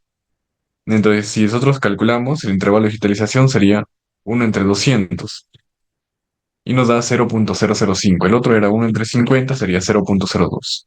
No significa que tenga un periodo más grande, de repente el sismo, puede que sí, pero la frecuencia de muestreo al ser menor nos da una mayor cantidad de datos. En el primer registro vemos que nos da dentro de los datos de aceleración, nos da el periodo, la dirección este-oeste y la dirección norte-sur. En la normativa nos dice que debemos de considerar la aceleración en dirección ortogonal, este-oeste y norte-sur. De igual manera, aquí tenemos que verificar, ¿no? En este registro nos da directamente la dirección este-oeste para esta columna, norte-sur para esta columna y la dirección vertical. La dirección vertical se puede despreciar, en realidad nosotros lo hemos despreciado hasta ahorita. En sí, tanto la normativa boliviana como peruana nos indica que debemos de considerar o sea, si ustedes quieren considerar la fuerza sísmica vertical, tiene que venir en esta parte y activar la opción de incluir masa vertical. Normalmente se incluye la masa vertical cuando queremos hacer el diseño de aisladores friccionales, que también lo vamos a hacer en este caso. Pero si quieren considerar dentro del espectro, el valor de la aceleración vertical, deben de activar la opción de incluir masa vertical. La primera opción es para incluir la masa lateral y la tercera es para concentrar esa masa lateral. Pero si quieren que el programa tome en cuenta esa aceleración vertical, deben de considerar la inclusión de la masa vertical. El registro no lo vemos, el periodo no lo vemos en el registro. Ahorita les indico cómo podemos verificarlo. Para poder ver el periodo tenemos que utilizar programas de tratamiento de registros sísmicos, como pueden ser el Sismo Signal y el Sismo Match. Ahí vamos a ver dónde se puede apreciar el periodo medio, o mean period que le llamo, para poder determinar el tipo de registro. Ya, ahorita lo verificamos. Eh, Entonces, en esa parte tienen que incluir la masa vertical, porque si es que está desactivada esa opción, no van a poder verificar el efecto de la masa vertical. Y la normativa peruana nos indica que debemos, si queremos considerarlo, porque en realidad no se suele considerar, solamente se toma en cuenta cuando están haciendo el diseño de aisladores friccionales. Ahorita hemos definido elastoméricos. Entonces, si están haciendo el diseño de aisladores friccionales, ahí deben de incluir esa masa vertical. Pero en el diseño también nos dice, si quieren considerar la aceleración en U3, pueden tomar los dos tercios de este valor, de 981 lo multiplicamos por dos tercios. Y de esa manera consideramos la aceleración vertical. En la normativa boliviana me parece que nos indica que podemos tomar en cuenta el 15%. No estoy seguro ya, ahora aquí sería 9.81 por 0.15. Eso sería de la normativa boliviana. Eso lo pueden verificar en su norma nada más, ¿no? Pueden buscar, si ustedes lo tienen ese dato ya, ahí podrían verlo. Vamos a ver norma boliviana de diseño sísmico 2024. Entonces, si lo ven en su normativa, ahí les indica cuánto es, ¿no? Cuánto es el porcentaje con respecto a la aceleración sísmica horizontal que podrían considerar. Y me parece que había leído que era un 15%, pero bueno, vamos a ver si está por aquí. Diafragma de piso. Ahí está, acciones verticales. Se recomienda usar como mínimo el 20% de la aceleración vertical. Entonces aquí deberíamos de considerar 9.81 por 0.20, pero dice al menos el 20%. Pero como les comento, eso se suele despreciar, o sea, tanto en ambas normativas. Se suele despreciar, solamente se considera cuando tienen volados de gran magnitud. Ahí sí se considera, si no el efecto es despreciable. Ya, pero bueno, ya que vimos aquí en el acelerograma que también nos muestra la aceleración vertical, ahí ya aprovechamos en indicarles eso que al momento de definir el espectral no lo había hecho. Entonces, esa aceleración vertical no nos importa dentro del diseño del aislador, solamente necesitamos la aceleración este-oeste y la dirección norte-sur, que son aceleraciones ortogonales. Entonces, los programas que vamos a utilizar son estos. Ustedes pueden ver aquí la opción de Sismo Signal. Ahí están. Corresponden a bueno, son de la caja, de la casa de desarrolladora de Sismosoft. Y en esa parte, aquí pueden ver, pueden descargar la versión de prueba. Es una versión de prueba por 30 días, me parece, y utilizarlo, ¿no? Los dos programas que requerimos son el Sismo Signal y el Sismo Match. Ese es el otro programa que requerimos. El Sismo Match es para el escalamiento del registro y el Sismo Signal es para el tratamiento y corrección del acelerograma. Lo que pasa es que ahorita vamos a ver que los acelerogramas no están corregidos. Desde aquí les envío el enlace, podrían descargar la versión de prueba. Bueno, yo tengo la licencia original, por eso es que no les ofrezco el ETABS, sí, ¿no? Si ustedes quieren descargar un programa, creo que les han enviado ya el ETABS también. Pero bueno, eso sí se puede descargar directamente. Ese programa al menos no es tan sencillo de conseguirlo, es por eso que no les indico. Bueno, yo lo tengo ya el programa aquí. Vamos a verificar. Aquí debe estar el Sismo Signal y vamos a verificarlo. Y también lo tengo el Sismo Match. Es la versión full, es la versión full. Vamos a verificar por aquí el Sismo Match. Ahí está. Entonces verificamos el Sismo Signal. Aquí vamos a abrir el registro. Primero lo voy a hacer del primero al tercero, no hay mucha dificultad porque nos hemos dado cuenta que tiene una cantidad de datos bien pequeña. El procesamiento también es realmente rápido. Voy a trabajar dos de la normativa peruana. Bueno, y 2 de la normativa boliviana. Y entonces venimos en esa parte, considero el registro uno. Aquí me dice la primera línea, ¿dónde empieza? Me voy hasta donde hay datos y veo que la primera línea es la línea 38. Aquí consideramos la línea 38. La última línea el programa lo reconoce automáticamente, que es la 3320. Y luego me dice cuál es el intervalo de tiempo. Aquí vemos que es 0.02. Entonces aquí colocamos 0.02. En esta parte también nos da las unidades. Me dice las unidades son centímetros sobre segundo al cuadrado. Centímetros sobre segundo al cuadrado. Y me pide que la aceleración esté en unidades de G. Entonces yo debo de pasar de Gauss a unidades de G. Para ello, primero de centímetros divido 1 entre 100 y luego para pasar a G entre 9.81.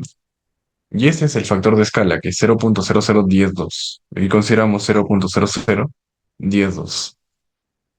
Aquí me dice, pueden ser tiempos de aceleración. Sí, eso es lo que les comentaba, los instaladores de los programas, esos no los tengo. O sea, yo tengo la versión original, pero esa versión yo la he pagado, ¿no? Entonces, eso se podría compartir, pero tiene un costo, entonces por eso que no lo ofrezco. La versión que sí se puede compartir es esta, que es la versión de prueba.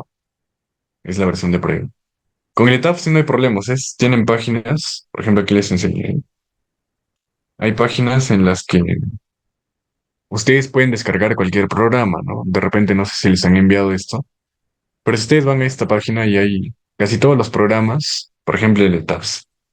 Les buscan el ETAPS, aquí nos dice verificamos que no es un robot, le damos a aceptar, esperamos un momento y ya nos va a permitir descargar. Pues aquí está, por ejemplo, el ETAPS versión 22.3, hacemos un clic, vamos hacia el final y lo único que hacen es hacer clic en esta parte. Entonces yo voy a copiar esto, voy a copiar ese enlace y lo voy a pegar aquí. Aquí, por ejemplo, es el enlace de descarga del ETAPS. Entonces ahí normalmente aparecen casi al instante las versiones más vigentes, ¿no? Entonces cuando ustedes copian ese enlace en su navegador, desaparece esto, que es el instalador en .rar. Ahí viene tanto el programa como el activador, vienen ambos. Igual, si buscan, por ejemplo, en esa parte el safe también va a estar. El safe también, ahí está el safe, ¿no? Otros programas, por ejemplo, el Geo 5. Entonces hay muchos programas que son difíciles a veces de conseguir, pero aquí sí están. El MatCat también está ahí. El MatCat también. Ahí está el Geo 5 también, ¿no? Bueno, en este caso. Por ahí debe estar. Pero me parece que sí lo he conseguido de aquí el Geo 5. Ya, pero si ustedes buscan el Sismo Signal o el Sismo Match, al menos yo no lo he encontrado, ¿no? Esos programas no lo he encontrado, es por eso que la versión que yo tengo no es la versión gratuita. Aquí está, por ejemplo, me dice Sismo Soft, Sismo Suite 2024. Entonces si es que este de aquí yo les voy a compartir esto, pero no sé si sea ese, ya, no sé si sea ese. No, no es, ¿no? Vemos que no es el que requerimos. Se dan cuenta que es para diseño seguramente. Aquí pueden ver que es Building Modeling, es para diseño. Pueden ver la interfaz, no piensen que no les quiero enviar, aquí está la interfaz que nosotros requerimos. Es una interfaz totalmente distinta, ¿no? Y no cargamos estructura. Eso aquí debe ser para diseño seguramente. Entonces no está el programa, sino si les compartir. Pero bueno, ahí tienen la versión de prueba, le dan aquí en descargar versión de prueba, y ahí tienen, ¿no? Para que lo puedan aplicar. La versión de prueba tiene alguna limitante en la cantidad de datos, pero es suficiente para que puedan trabajar algunos registros. Verifiquen si por si acaso a veces cuando trabajan con la versión de prueba, me parece que en alguna versión no se puede copiar los datos. Entonces no les serviría de nada, ¿no? Entonces verifiquen eso antes de... Bueno, pasamos a tiempo de aceleración. Primero tiempo con aceleración este-oeste y luego va a ser tiempo con aceleración norte-sur. Y le damos OK.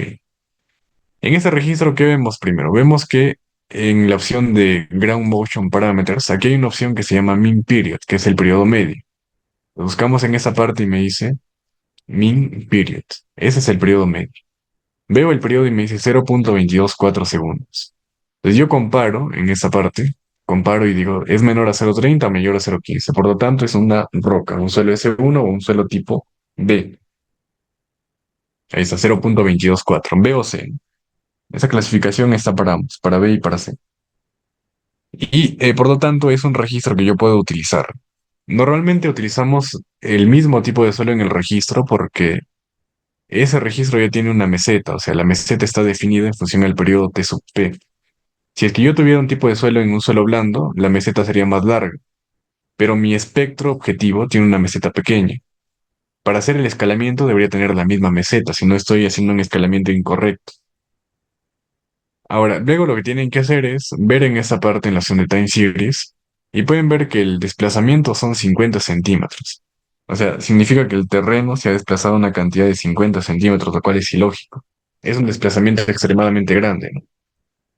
Bueno, puede ser, ¿no? En alguna falla podemos tener desplazamientos importantes de metros, pero lo real no es eso, ¿no? Lo real es que si yo tengo una aceleración de 0.15 g, el desplazamiento del suelo puede ser 2, 3, 5 centímetros nada más. Entonces este programa también nos sirve para hacer un filtrado y una corrección de registros.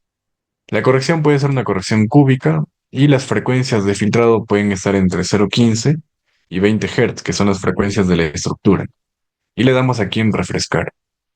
Entonces con eso vemos ahora que el desplazamiento son 4 centímetros y sobre todo que para una aceleración igual a cero, la velocidad también debería ser cero. Esa es la opción que nos permite corroborar que el registro está correctamente corregido, ¿no? Venimos aquí y vamos a darle en la opción de Time Series, aquí estarían los valores de la aceleración corregida, copiamos y lo vamos a pegar a un Excel. No, a un bloc de notas nada más. Le vamos a darle aquí en archivo, guardamos como. Voy a darle una nueva carpeta para no llenar esto en el escritorio. Serían registros, corregidos, pensamiento. Ya, ese sería el registro uno en la dirección este-oeste. Y a todos los estes oestes lo voy a escalar a la normativa peruana y todos los norte-sur a la normativa boliviana. Aquí en la corrección pueden ver que no depende de la normativa, o sea, aquí es una corrección nada más, no depende de la normativa. Venimos a la columna 3 sería la dirección norte-sur. Ahí se le damos OK. Vamos a aplicar esto, igual aquí es cúbico, 0.15 y 20 Hz. Ahí está también, pueden ver que aquí el desplazamiento son 2000 centímetros, ¿no? Y para una aceleración igual a cero, la velocidad son 70 centímetros sobre segundo. Como la velocidad se obtiene en función a la relación de la frecuencia, el desplazamiento de la frecuencia al cuadrado, nos damos cuenta que hay un incremento importante. Eh, es por eso justamente, ¿no? A veces hay ruidos dentro de la señal y se genera esto. Le damos aquí en corrección y ya pueden ver que ahora sí el desplazamiento es un valor adecuado. Como yo les había comentado, como trabajamos con desplazamientos relativos, no importa si el terreno se desplazó 2000 centímetros, da igual, porque al final solamente vemos el desplazamiento de la estructura. Pero si trabajamos con desplazamientos absolutos, la estructura nos sacaría 3 centímetros de la estructura más 2000 del suelo, o sea, el resultado sería 2003 centímetros. Solo que eso no lo vemos, ¿no? Eso, por suerte, al menos no lo vemos, porque muchos no hacen la corrección de registros. Bueno, ese aquí sería el norte-sur. Entonces voy a hacer ese mismo procedimiento para todos los cuatro registros que tenemos. En el cuarto sí tenemos que verificar ahí alguna indicación. Vamos a darle aquí 0.15 y 20. Ahí está. Seleccionamos todo, copiamos. Vamos a darle en archivo, guardar como. Ahí sería el registro 2, este oeste. Darle aquí en archivo, abrir. En esta parte sería el registro 2. Y le damos OK.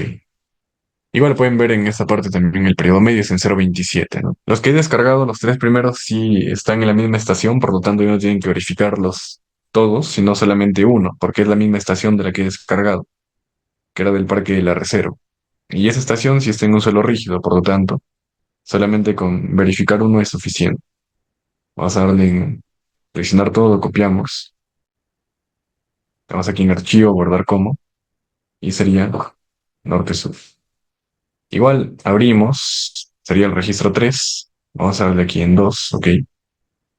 Y la misma configuración para los datos también, porque es la misma estación. Vamos a darle aquí en archivo, guardar como. Sería el registro 3, pero está en este oeste. Vamos aquí en archivo, abrimos. Ahora pasamos a norte-sur. OK. igual es cúbico, sería 15, 20. Le damos en esa parte seleccionar todo, copiamos y sería el registro 3 norte-sur. Ahora nos vamos a ir al registro 4 y ahí hay un problema porque el sismo signal solamente nos permite obtener el periodo medio, pero hasta una cantidad máxima de, me parece que 50.000 datos, cuando es la versión profesional y en la versión de prueba me parece que solamente trabaja con 30.000 datos. Bueno, en la versión de prueba solamente puede cargar 30.000 datos y en la versión full, que es la que estoy utilizando, carga todos los datos, pero el periodo medio solamente saca hasta 50.000 o 32.000, me parece. O sea, no voy a poder saber cuánto es el periodo medio, pero como es una cantidad de datos muy grande, se hace una reducción de datos utilizando el método de Arias. El método se llama, así es, el método es método de Arias. O sea, con I, no con E, sino método de Arias. Por ello venimos en esa parte, vamos a verificar a ver, en el registro 4. Lo primero es que el intervalo ya no es 002, sino es 0.005. Y vemos que la primera línea aquí está en la 38, pero la primera línea es la línea 37. La última línea es la 68.000. Ya pueden ver que el valor es bien importante. Y solamente tenemos valores de aceleración, que sería la columna 1 nada más. Y le damos OK. Cuando yo hago eso me sale una advertencia. Me va a salir una advertencia, me dice para registros más largos de 32.768 líneas, el espectro de Fourier, así como el periodo medio, no se puede calcular. Pero solamente esos dos valores no se calculan. Para la versión de prueba, me parece que para datos mayores a 32.000 no los muestra. No estoy seguro, me parece que de repente sí. Y ahora venimos aquí a Time Series y nos damos cuenta que igual, ¿no? De primero, el valor de la aceleración aquí es bien pequeñito. Es 0.0012, es un valor bien mínimo. Pero si yo me voy a la opción del mean period, me sale -1 porque no lo he calculado. Ahora, el método de intensidad de áreas, lo que nos dice es, podemos hacer una reducción de datos. Nos vamos aquí a áreas, intensity, y vamos a hacer una reducción entre el 5 y el 95%. O sea, yo veo más o menos aquí estoy al 5%, y en esa parte vamos a tomar al 95%. Y me doy cuenta que la intensidad del acelerograma, la más importante, se encuentra entre el periodo 90 y tantos, más o menos entre el segundo 100, voy a decir, ¿no? Solamente requiere de análisis dentro del segundo 100 hasta el segundo, por acá, ¿no? Más o menos, hasta el 230. Entonces el análisis lo voy a trabajar entre 100 hasta el 230 nada más. Entonces lo que hago es venir aquí en la opción de datos, aquí corregidos. Primero vamos a corregir, a ver, vamos a darle 15, 20 cúbico y corregimos. De hecho, creo que no sería necesario todavía corregir. Podríamos primero hacer la reducción. Le damos aquí en la opción de seleccionar todo, copiar datos. Le vamos a copiar un Excel. Vamos a copiarlo. Entonces vamos a buscar el segundo 100. Más o menos el segundo 100 está por acá. Ahora vamos a verificar en esa parte el segundo 100 desde aquí. Y esos datos ya los podemos eliminar. Entonces, y eso lo vamos a trabajar hasta el segundo, más o menos había indicado aquí en esta opción, hasta el segundo 230 más o menos. Ah, bueno, eso sin eso ya no, ahorita les indico más o menos, pero puede trabajar con lineal también, cuadrático, cúbico. O sea, ese es el tema de la corrección. Ahorita les indico más o menos cómo es la corrección. Voy a tomar el segundo 230. Vamos a considerar en esta parte el segundo 230. Entonces aquí lo borramos y esto de aquí lo vamos a copiar. Voy a darle control X y lo vamos a pegar. A ver, un segundo que cargue.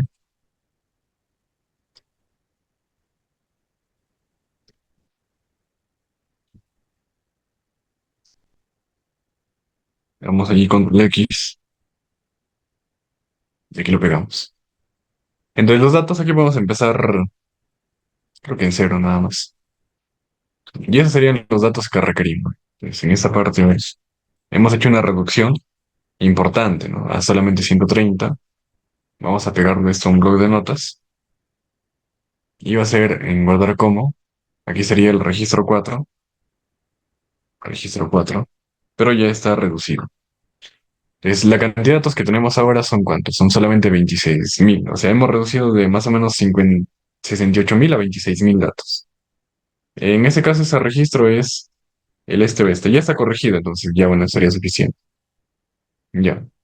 Ahora, en el tema de la corrección, se hace una corrección a la velocidad. O sea, aquí más o menos vamos a suponer que yo tengo en esa parte una velocidad sin corregir. Vamos a ver aquí los datos sin corregir. Ahora un segundo. Vamos a ver los datos sin corregir.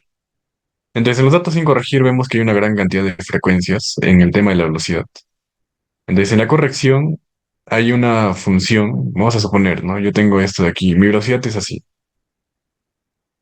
y más o menos queda por acá, por ahí más o menos.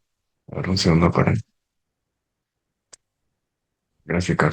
Entonces, tengo una velocidad que puede ser así incluso, ¿no?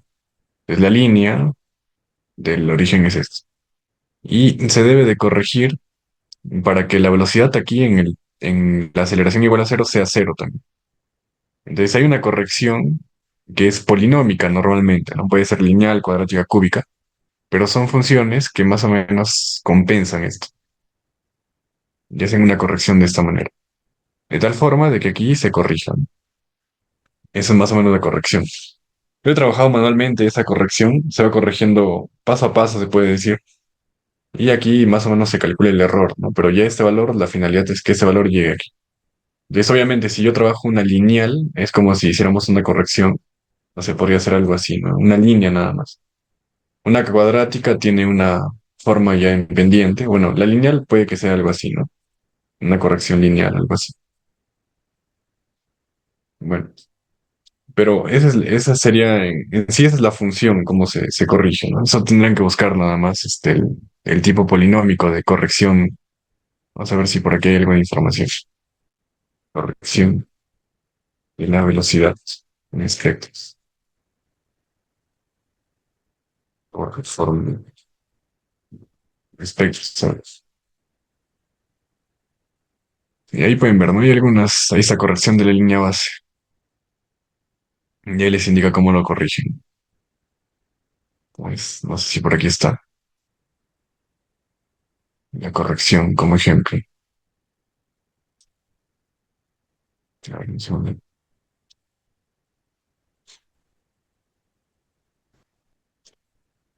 Vamos a ver esto que es. Ahí está la teoría de corrección. Ahí está, ¿no? Es una corrección de la velocidad en el tiempo. Ahí pueden ver, ¿no? Y ese es el método de coeficientes que utiliza para la corrección. Ese coeficiente cero, coeficiente uno, coeficiente 2. Ahí se puede obtener la velocidad de integrar una vez el acelerograma sin corregir. Y esa es la duración del registro. Además, supone que para t igual a cero, la velocidad y el desplazamiento son nulos.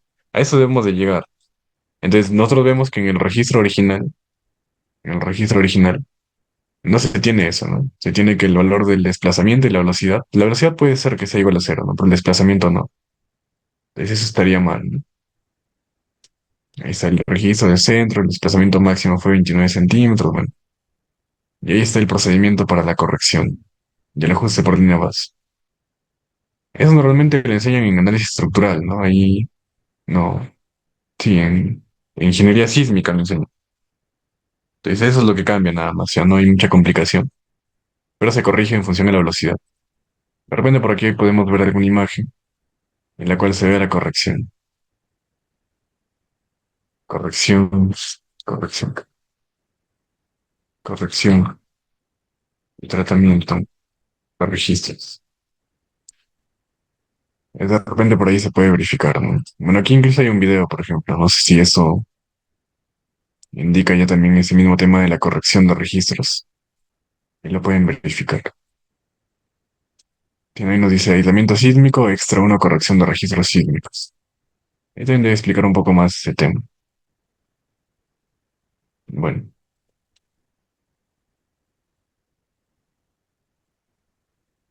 de repente por acá. Pero esa es la forma, ¿no? Esa es la forma. No, no recuerdo si es muy complejo el hacer la corrección, me parece que no tanto. Hacerlo manual me refiero, ¿no? Porque en el programa es en cuestión de segundos nada más. El tema de la corrección. Pero no veo por aquí mucho el procedimiento de corrección de señales. Por esa ecuación que lo revisa. Ya. Vamos a hacer lo mismo con la dirección norte-sur. Venimos aquí en archivo, abrimos, vamos al registro 4. Voy a cambiar a la aceleración 2, ok. Y de igual manera vamos a ver en esa parte, ¿no? El, la intensidad de áreas. Toman entre el 5 y 95%. Pueden hacer la misma reducción en realidad. Aquí incluso sería una mayor cantidad de datos porque es entre 5 y 95 nada más. Más o menos entre 80 segundos y por aquí entre 250. Que no se puede corregir tanto. Hay algunos registros en los cuales se puede corregir o reducir una mayor cantidad de datos. Aquí parece que no mucho. Bueno, podemos tomar primero los datos sin corregir, que son estos. Seleccionamos todo, le damos en copiar selección y vamos a hacer el mismo procedimiento, ¿no? Copiamos en esta parte, buscamos los 80. Aquí como es una gran cantidad de datos ya, es a 79 y en esa parte estaría 80. Esto de aquí lo podemos eliminar y nos vamos hasta los 230 más o menos que hemos considerado. Pero aquí, bueno, veo que tengo solamente ciento y tanto.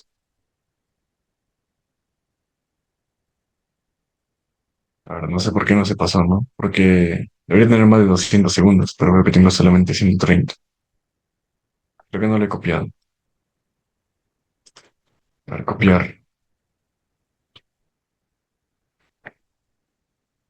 Si no lo he copiado. Entonces aquí lo borramos. Nos vamos hasta los 230. Es una gran cantidad de datos en realidad la que tenemos. Pero al menos ya nos permite calcular el periodo medio incluso, ¿no? Si quisiéramos. Porque ya tenemos menos de 32.000 datos. Entonces ya podemos hacer ese cálculo. Seleccionamos todo. Vamos a copiarlo y lo pegamos por acá. Ahora sí, esos datos que ya están reducidos, solamente son 150 segundos más o menos, lo vamos a copiar. Vamos aquí al Excel, no, al blog de notas, y vamos a guardarlo en esa parte.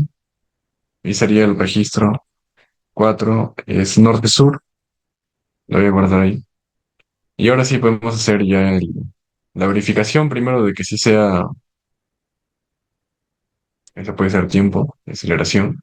La primera línea es la uno y tengo solamente 30.000 datos. Vamos a la opción de Ground Motion Parameters y vemos que el periodo medio es 1,86. O sea, ese registro que nos ha demorado tanto no nos sirve, ¿no? No nos está sirviendo. Porque para que nos sirva, debería de tener un periodo máximo de 0,30. Pero bueno, lo había escogido ese. No sabía en realidad en qué tipo de suelo se encontraba. Lo había escogido con la finalidad de mostrarles cómo hacer la reducción de los datos por el método de intensidad de áreas. Entonces pueden ver que de esa manera ya hay una reducción importante, porque cuando ustedes abren el acelerograma original van a ver que hay una gran cantidad de valores que son cercanos a cero. O sea, si yo me voy aquí al registro 4, voy a la línea 37, van a ver que hay una gran cantidad de valores. A ver, no es la línea, o el registro 1, por ejemplo. Esta la línea 38 sería. Vamos a darle OK. Pueden ver que hay una gran cantidad de valores que son bien pequeñitos y que no forman parte de la respuesta de la estructura como un máximo. Entonces ahí no se va a dar el máximo desplazamiento ni nada. Por lo tanto, lo podríamos despreciar, ¿no? Entonces, bueno, podemos trabajar solamente con tres registros, que son los que sí están dentro del tipo de suelo que requerimos, que es el suelo eh, S1 o roca. Y ahora sí nos quedaría hacer el escalamiento. Pues, como les comentaba, vamos a aplicar el programa Sismo Match para poder realizar el escalamiento. Y vamos a trabajar En la dirección este-oeste, la normativa peruana y la dirección norte-sur, la normativa boliviana. Venimos en esta parte, vamos a darle en abrir, vamos al escritorio, aquí vamos a buscar los registros corregidos. Ahí estaría el registro 1 este-oeste, aquí sería uno. El factor de escala aquí es uno nada más, el intervalo de tiempo es 0.02, tiempo de aceleración y le damos OK. La normativa nos dice que debemos escalar con respecto al... Aquí el máximo es 4 ya. El máximo es 4. Es el máximo valor que podemos considerar. Y la normativa nos dice que podemos escalar con respecto al espectro elástico de la norma de 0.31. Venimos aquí en definir, vamos a la opción de buscar espectro objetivo. Abrimos, nos vamos al escritorio y por aquí en archivo de texto debería estar el espectro de la 0.31. Le damos la primera línea, es la línea uno, el factor de escala es uno nada más, OK. Ahí pueden ver que ya tiene una aceleración espectral de 0.675, que es 50% más que la del Andrómeda 0.30. El valor de 4 es el periodo hasta el cual vamos a escalar, es el periodo de acá, del espectro. Ese es el periodo máximo. En realidad es el que nos permite utilizar el programa. No nos permite hacer un escalamiento más allá de 4. Entonces, el periodo que estamos considerando es del espectro y pueden ver en el gráfico, ¿no? Aquí más o menos toma de 0 a 4 segundos. No podemos hacer un escalamiento más allá de 4 porque se puede decir que el programa tiene ese límite. El periodo mínimo, ahí sí podrían considerar un periodo más pequeñito, como 0.02, pero tiene que ser mayor al intervalo de tiempo que tenga. La tolerancia, aquí puedo colocar una tolerancia menor, que es la diferencia entre el espectro inicial y el objetivo. Pero en la normativa, el programa de prueba, la tolerancia mínima es 0.3. Ahí ya empieza el proceso. Ahí está el proceso.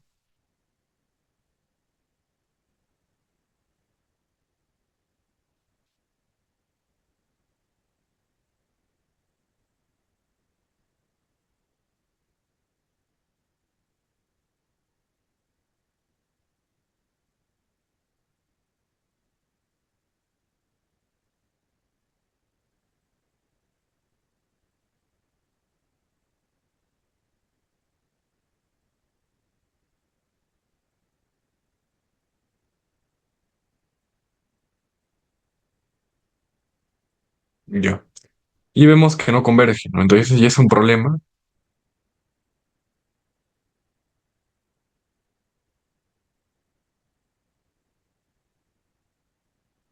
Ya. Tiene que salir que converge. Podemos tomar aquí una tolerancia menor de 0.3. Y en caso de que ya, por más que consideremos una tolerancia adecuada, igual sale que no converge, em, ya lo que tendremos que hacer es considerar otro registro nada más, ¿no? Porque ya no estamos convergiendo. Entonces ya no nos quedaría de otra que tomar otro registro.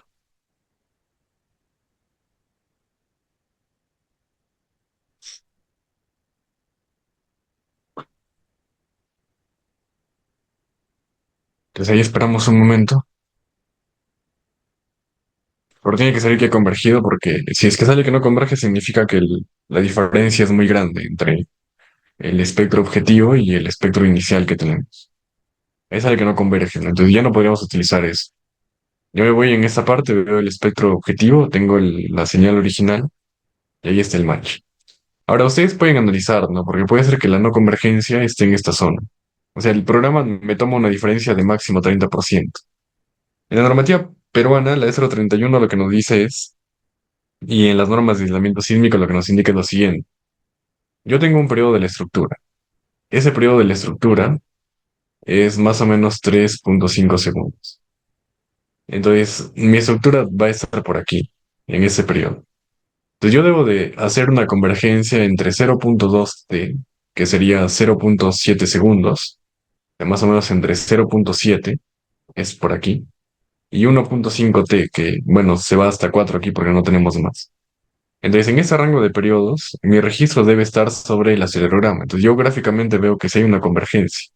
Probablemente el programa esté tomando este valor como no convergencia, o estos datos, ¿no? Pero ya no hay problema porque yo veo que mi acelerograma sí está sobre el registro sísmico. Aquí hay un dato que está por debajo. Entonces, eso no debería de ocurrir en este rango, ¿no? O bueno, deberían estar muy cercanos al menos. Aquí hay valores pequeñitos que están por debajo. Pero eso es lo que se refiere el proceso de escalamiento. Yo podría dar como válido este procedimiento de escalamiento. Me muestra aquí la opción de match, seleccionamos todo, copiamos y lo vamos a pasar a un X. Ahí está. Ya, esos valores podemos multiplicarlos por 9,81 para que estén en metros sobre segundo al cuadrado. Vamos a darle de esta manera, eliminamos, seleccionamos y ahora sí lo podemos pasar ya a un bloc de notas. Vamos en archivo, guardar como y sería registro 1 corregido en este oeste. Vamos a hacer lo mismo en esta parte. Vamos a dar aquí en archivo nuevo. Me parece que se pueden escalar todos al mismo tiempo, ahora vamos a intentarlo. Venimos aquí a registros de aislamiento. Voy a tomar el 2 este oeste, el 3 este oeste. Abrimos, le damos, a ver, creo que tengo que hacerlo de uno en uno. Ya, vamos a darle aquí a abrir el 2 este oeste, la primera línea es 2, ok. Y vamos a abrir ahora sí el 3 este oeste, ok. Le damos el espectro objetivo en esa parte, abrimos, sería el espectro de 0,31, ok. Y vamos a darle aquí en Do Match.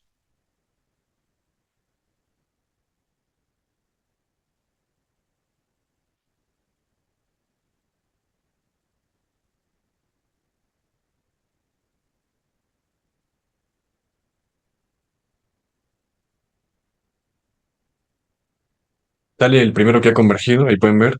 El primero ya tiene una convergencia. Faltaría el segundo nada más.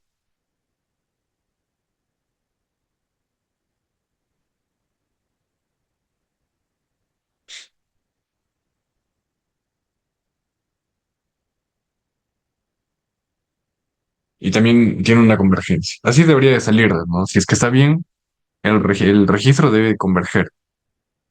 Te le damos OK. Aquí podemos ver en el time series, ahí está, en la parte del response spectrum, y aquí pueden ver el match. Realmente no hay mucha diferencia con el anterior, pero en el anterior salía que no convergía.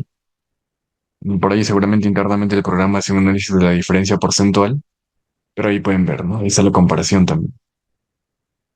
Ahí están ambos registros. Ahí está ya. Pueden ir a la opción de time series, aquí en tabla.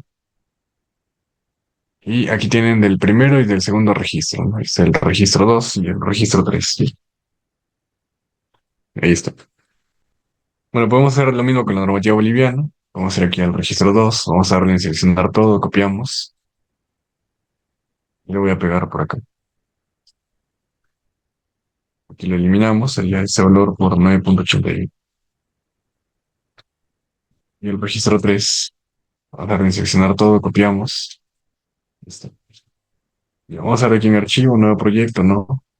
Abrimos, sería el registro. Listo. El 1 norte-sur. Vamos, OK. Abrir. El 2 norte-sur. OK. Y el 3 norte-sur. Definimos aquí el espectro objetivo,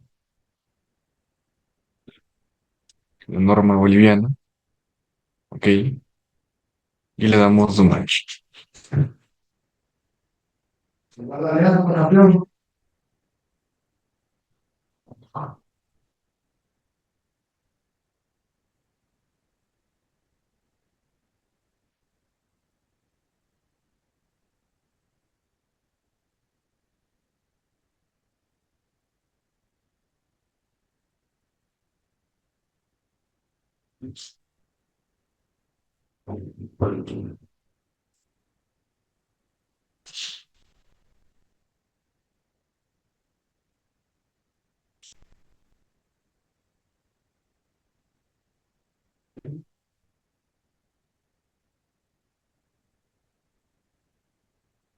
Ahí podemos ver que aquí en la normativa boliviana se ha convergido.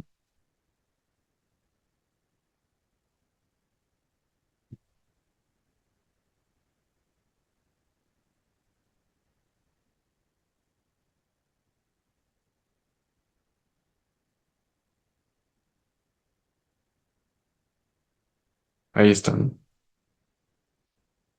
Pues verificamos en esa parte, todo tiene una convergencia. Ahí pueden ver que se requiere, o bueno, no sé por qué no salió más altos aquí los valores originales, ¿no? Nos salió mucho más altos que en la dirección este-oeste, un poco extraño.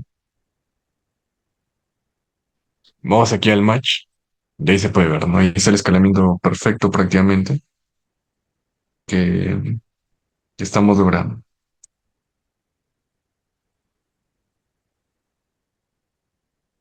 Ya. Bien, entonces no sé si tienen alguna consulta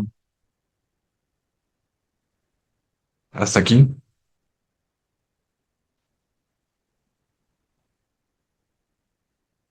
Bueno, entonces yo creo que ya como nos falta trabajar toda esa parte del tiempo historial, nos vamos a quedar ahí por la clase de hoy. Sería el tiempo de receso que estamos dejando.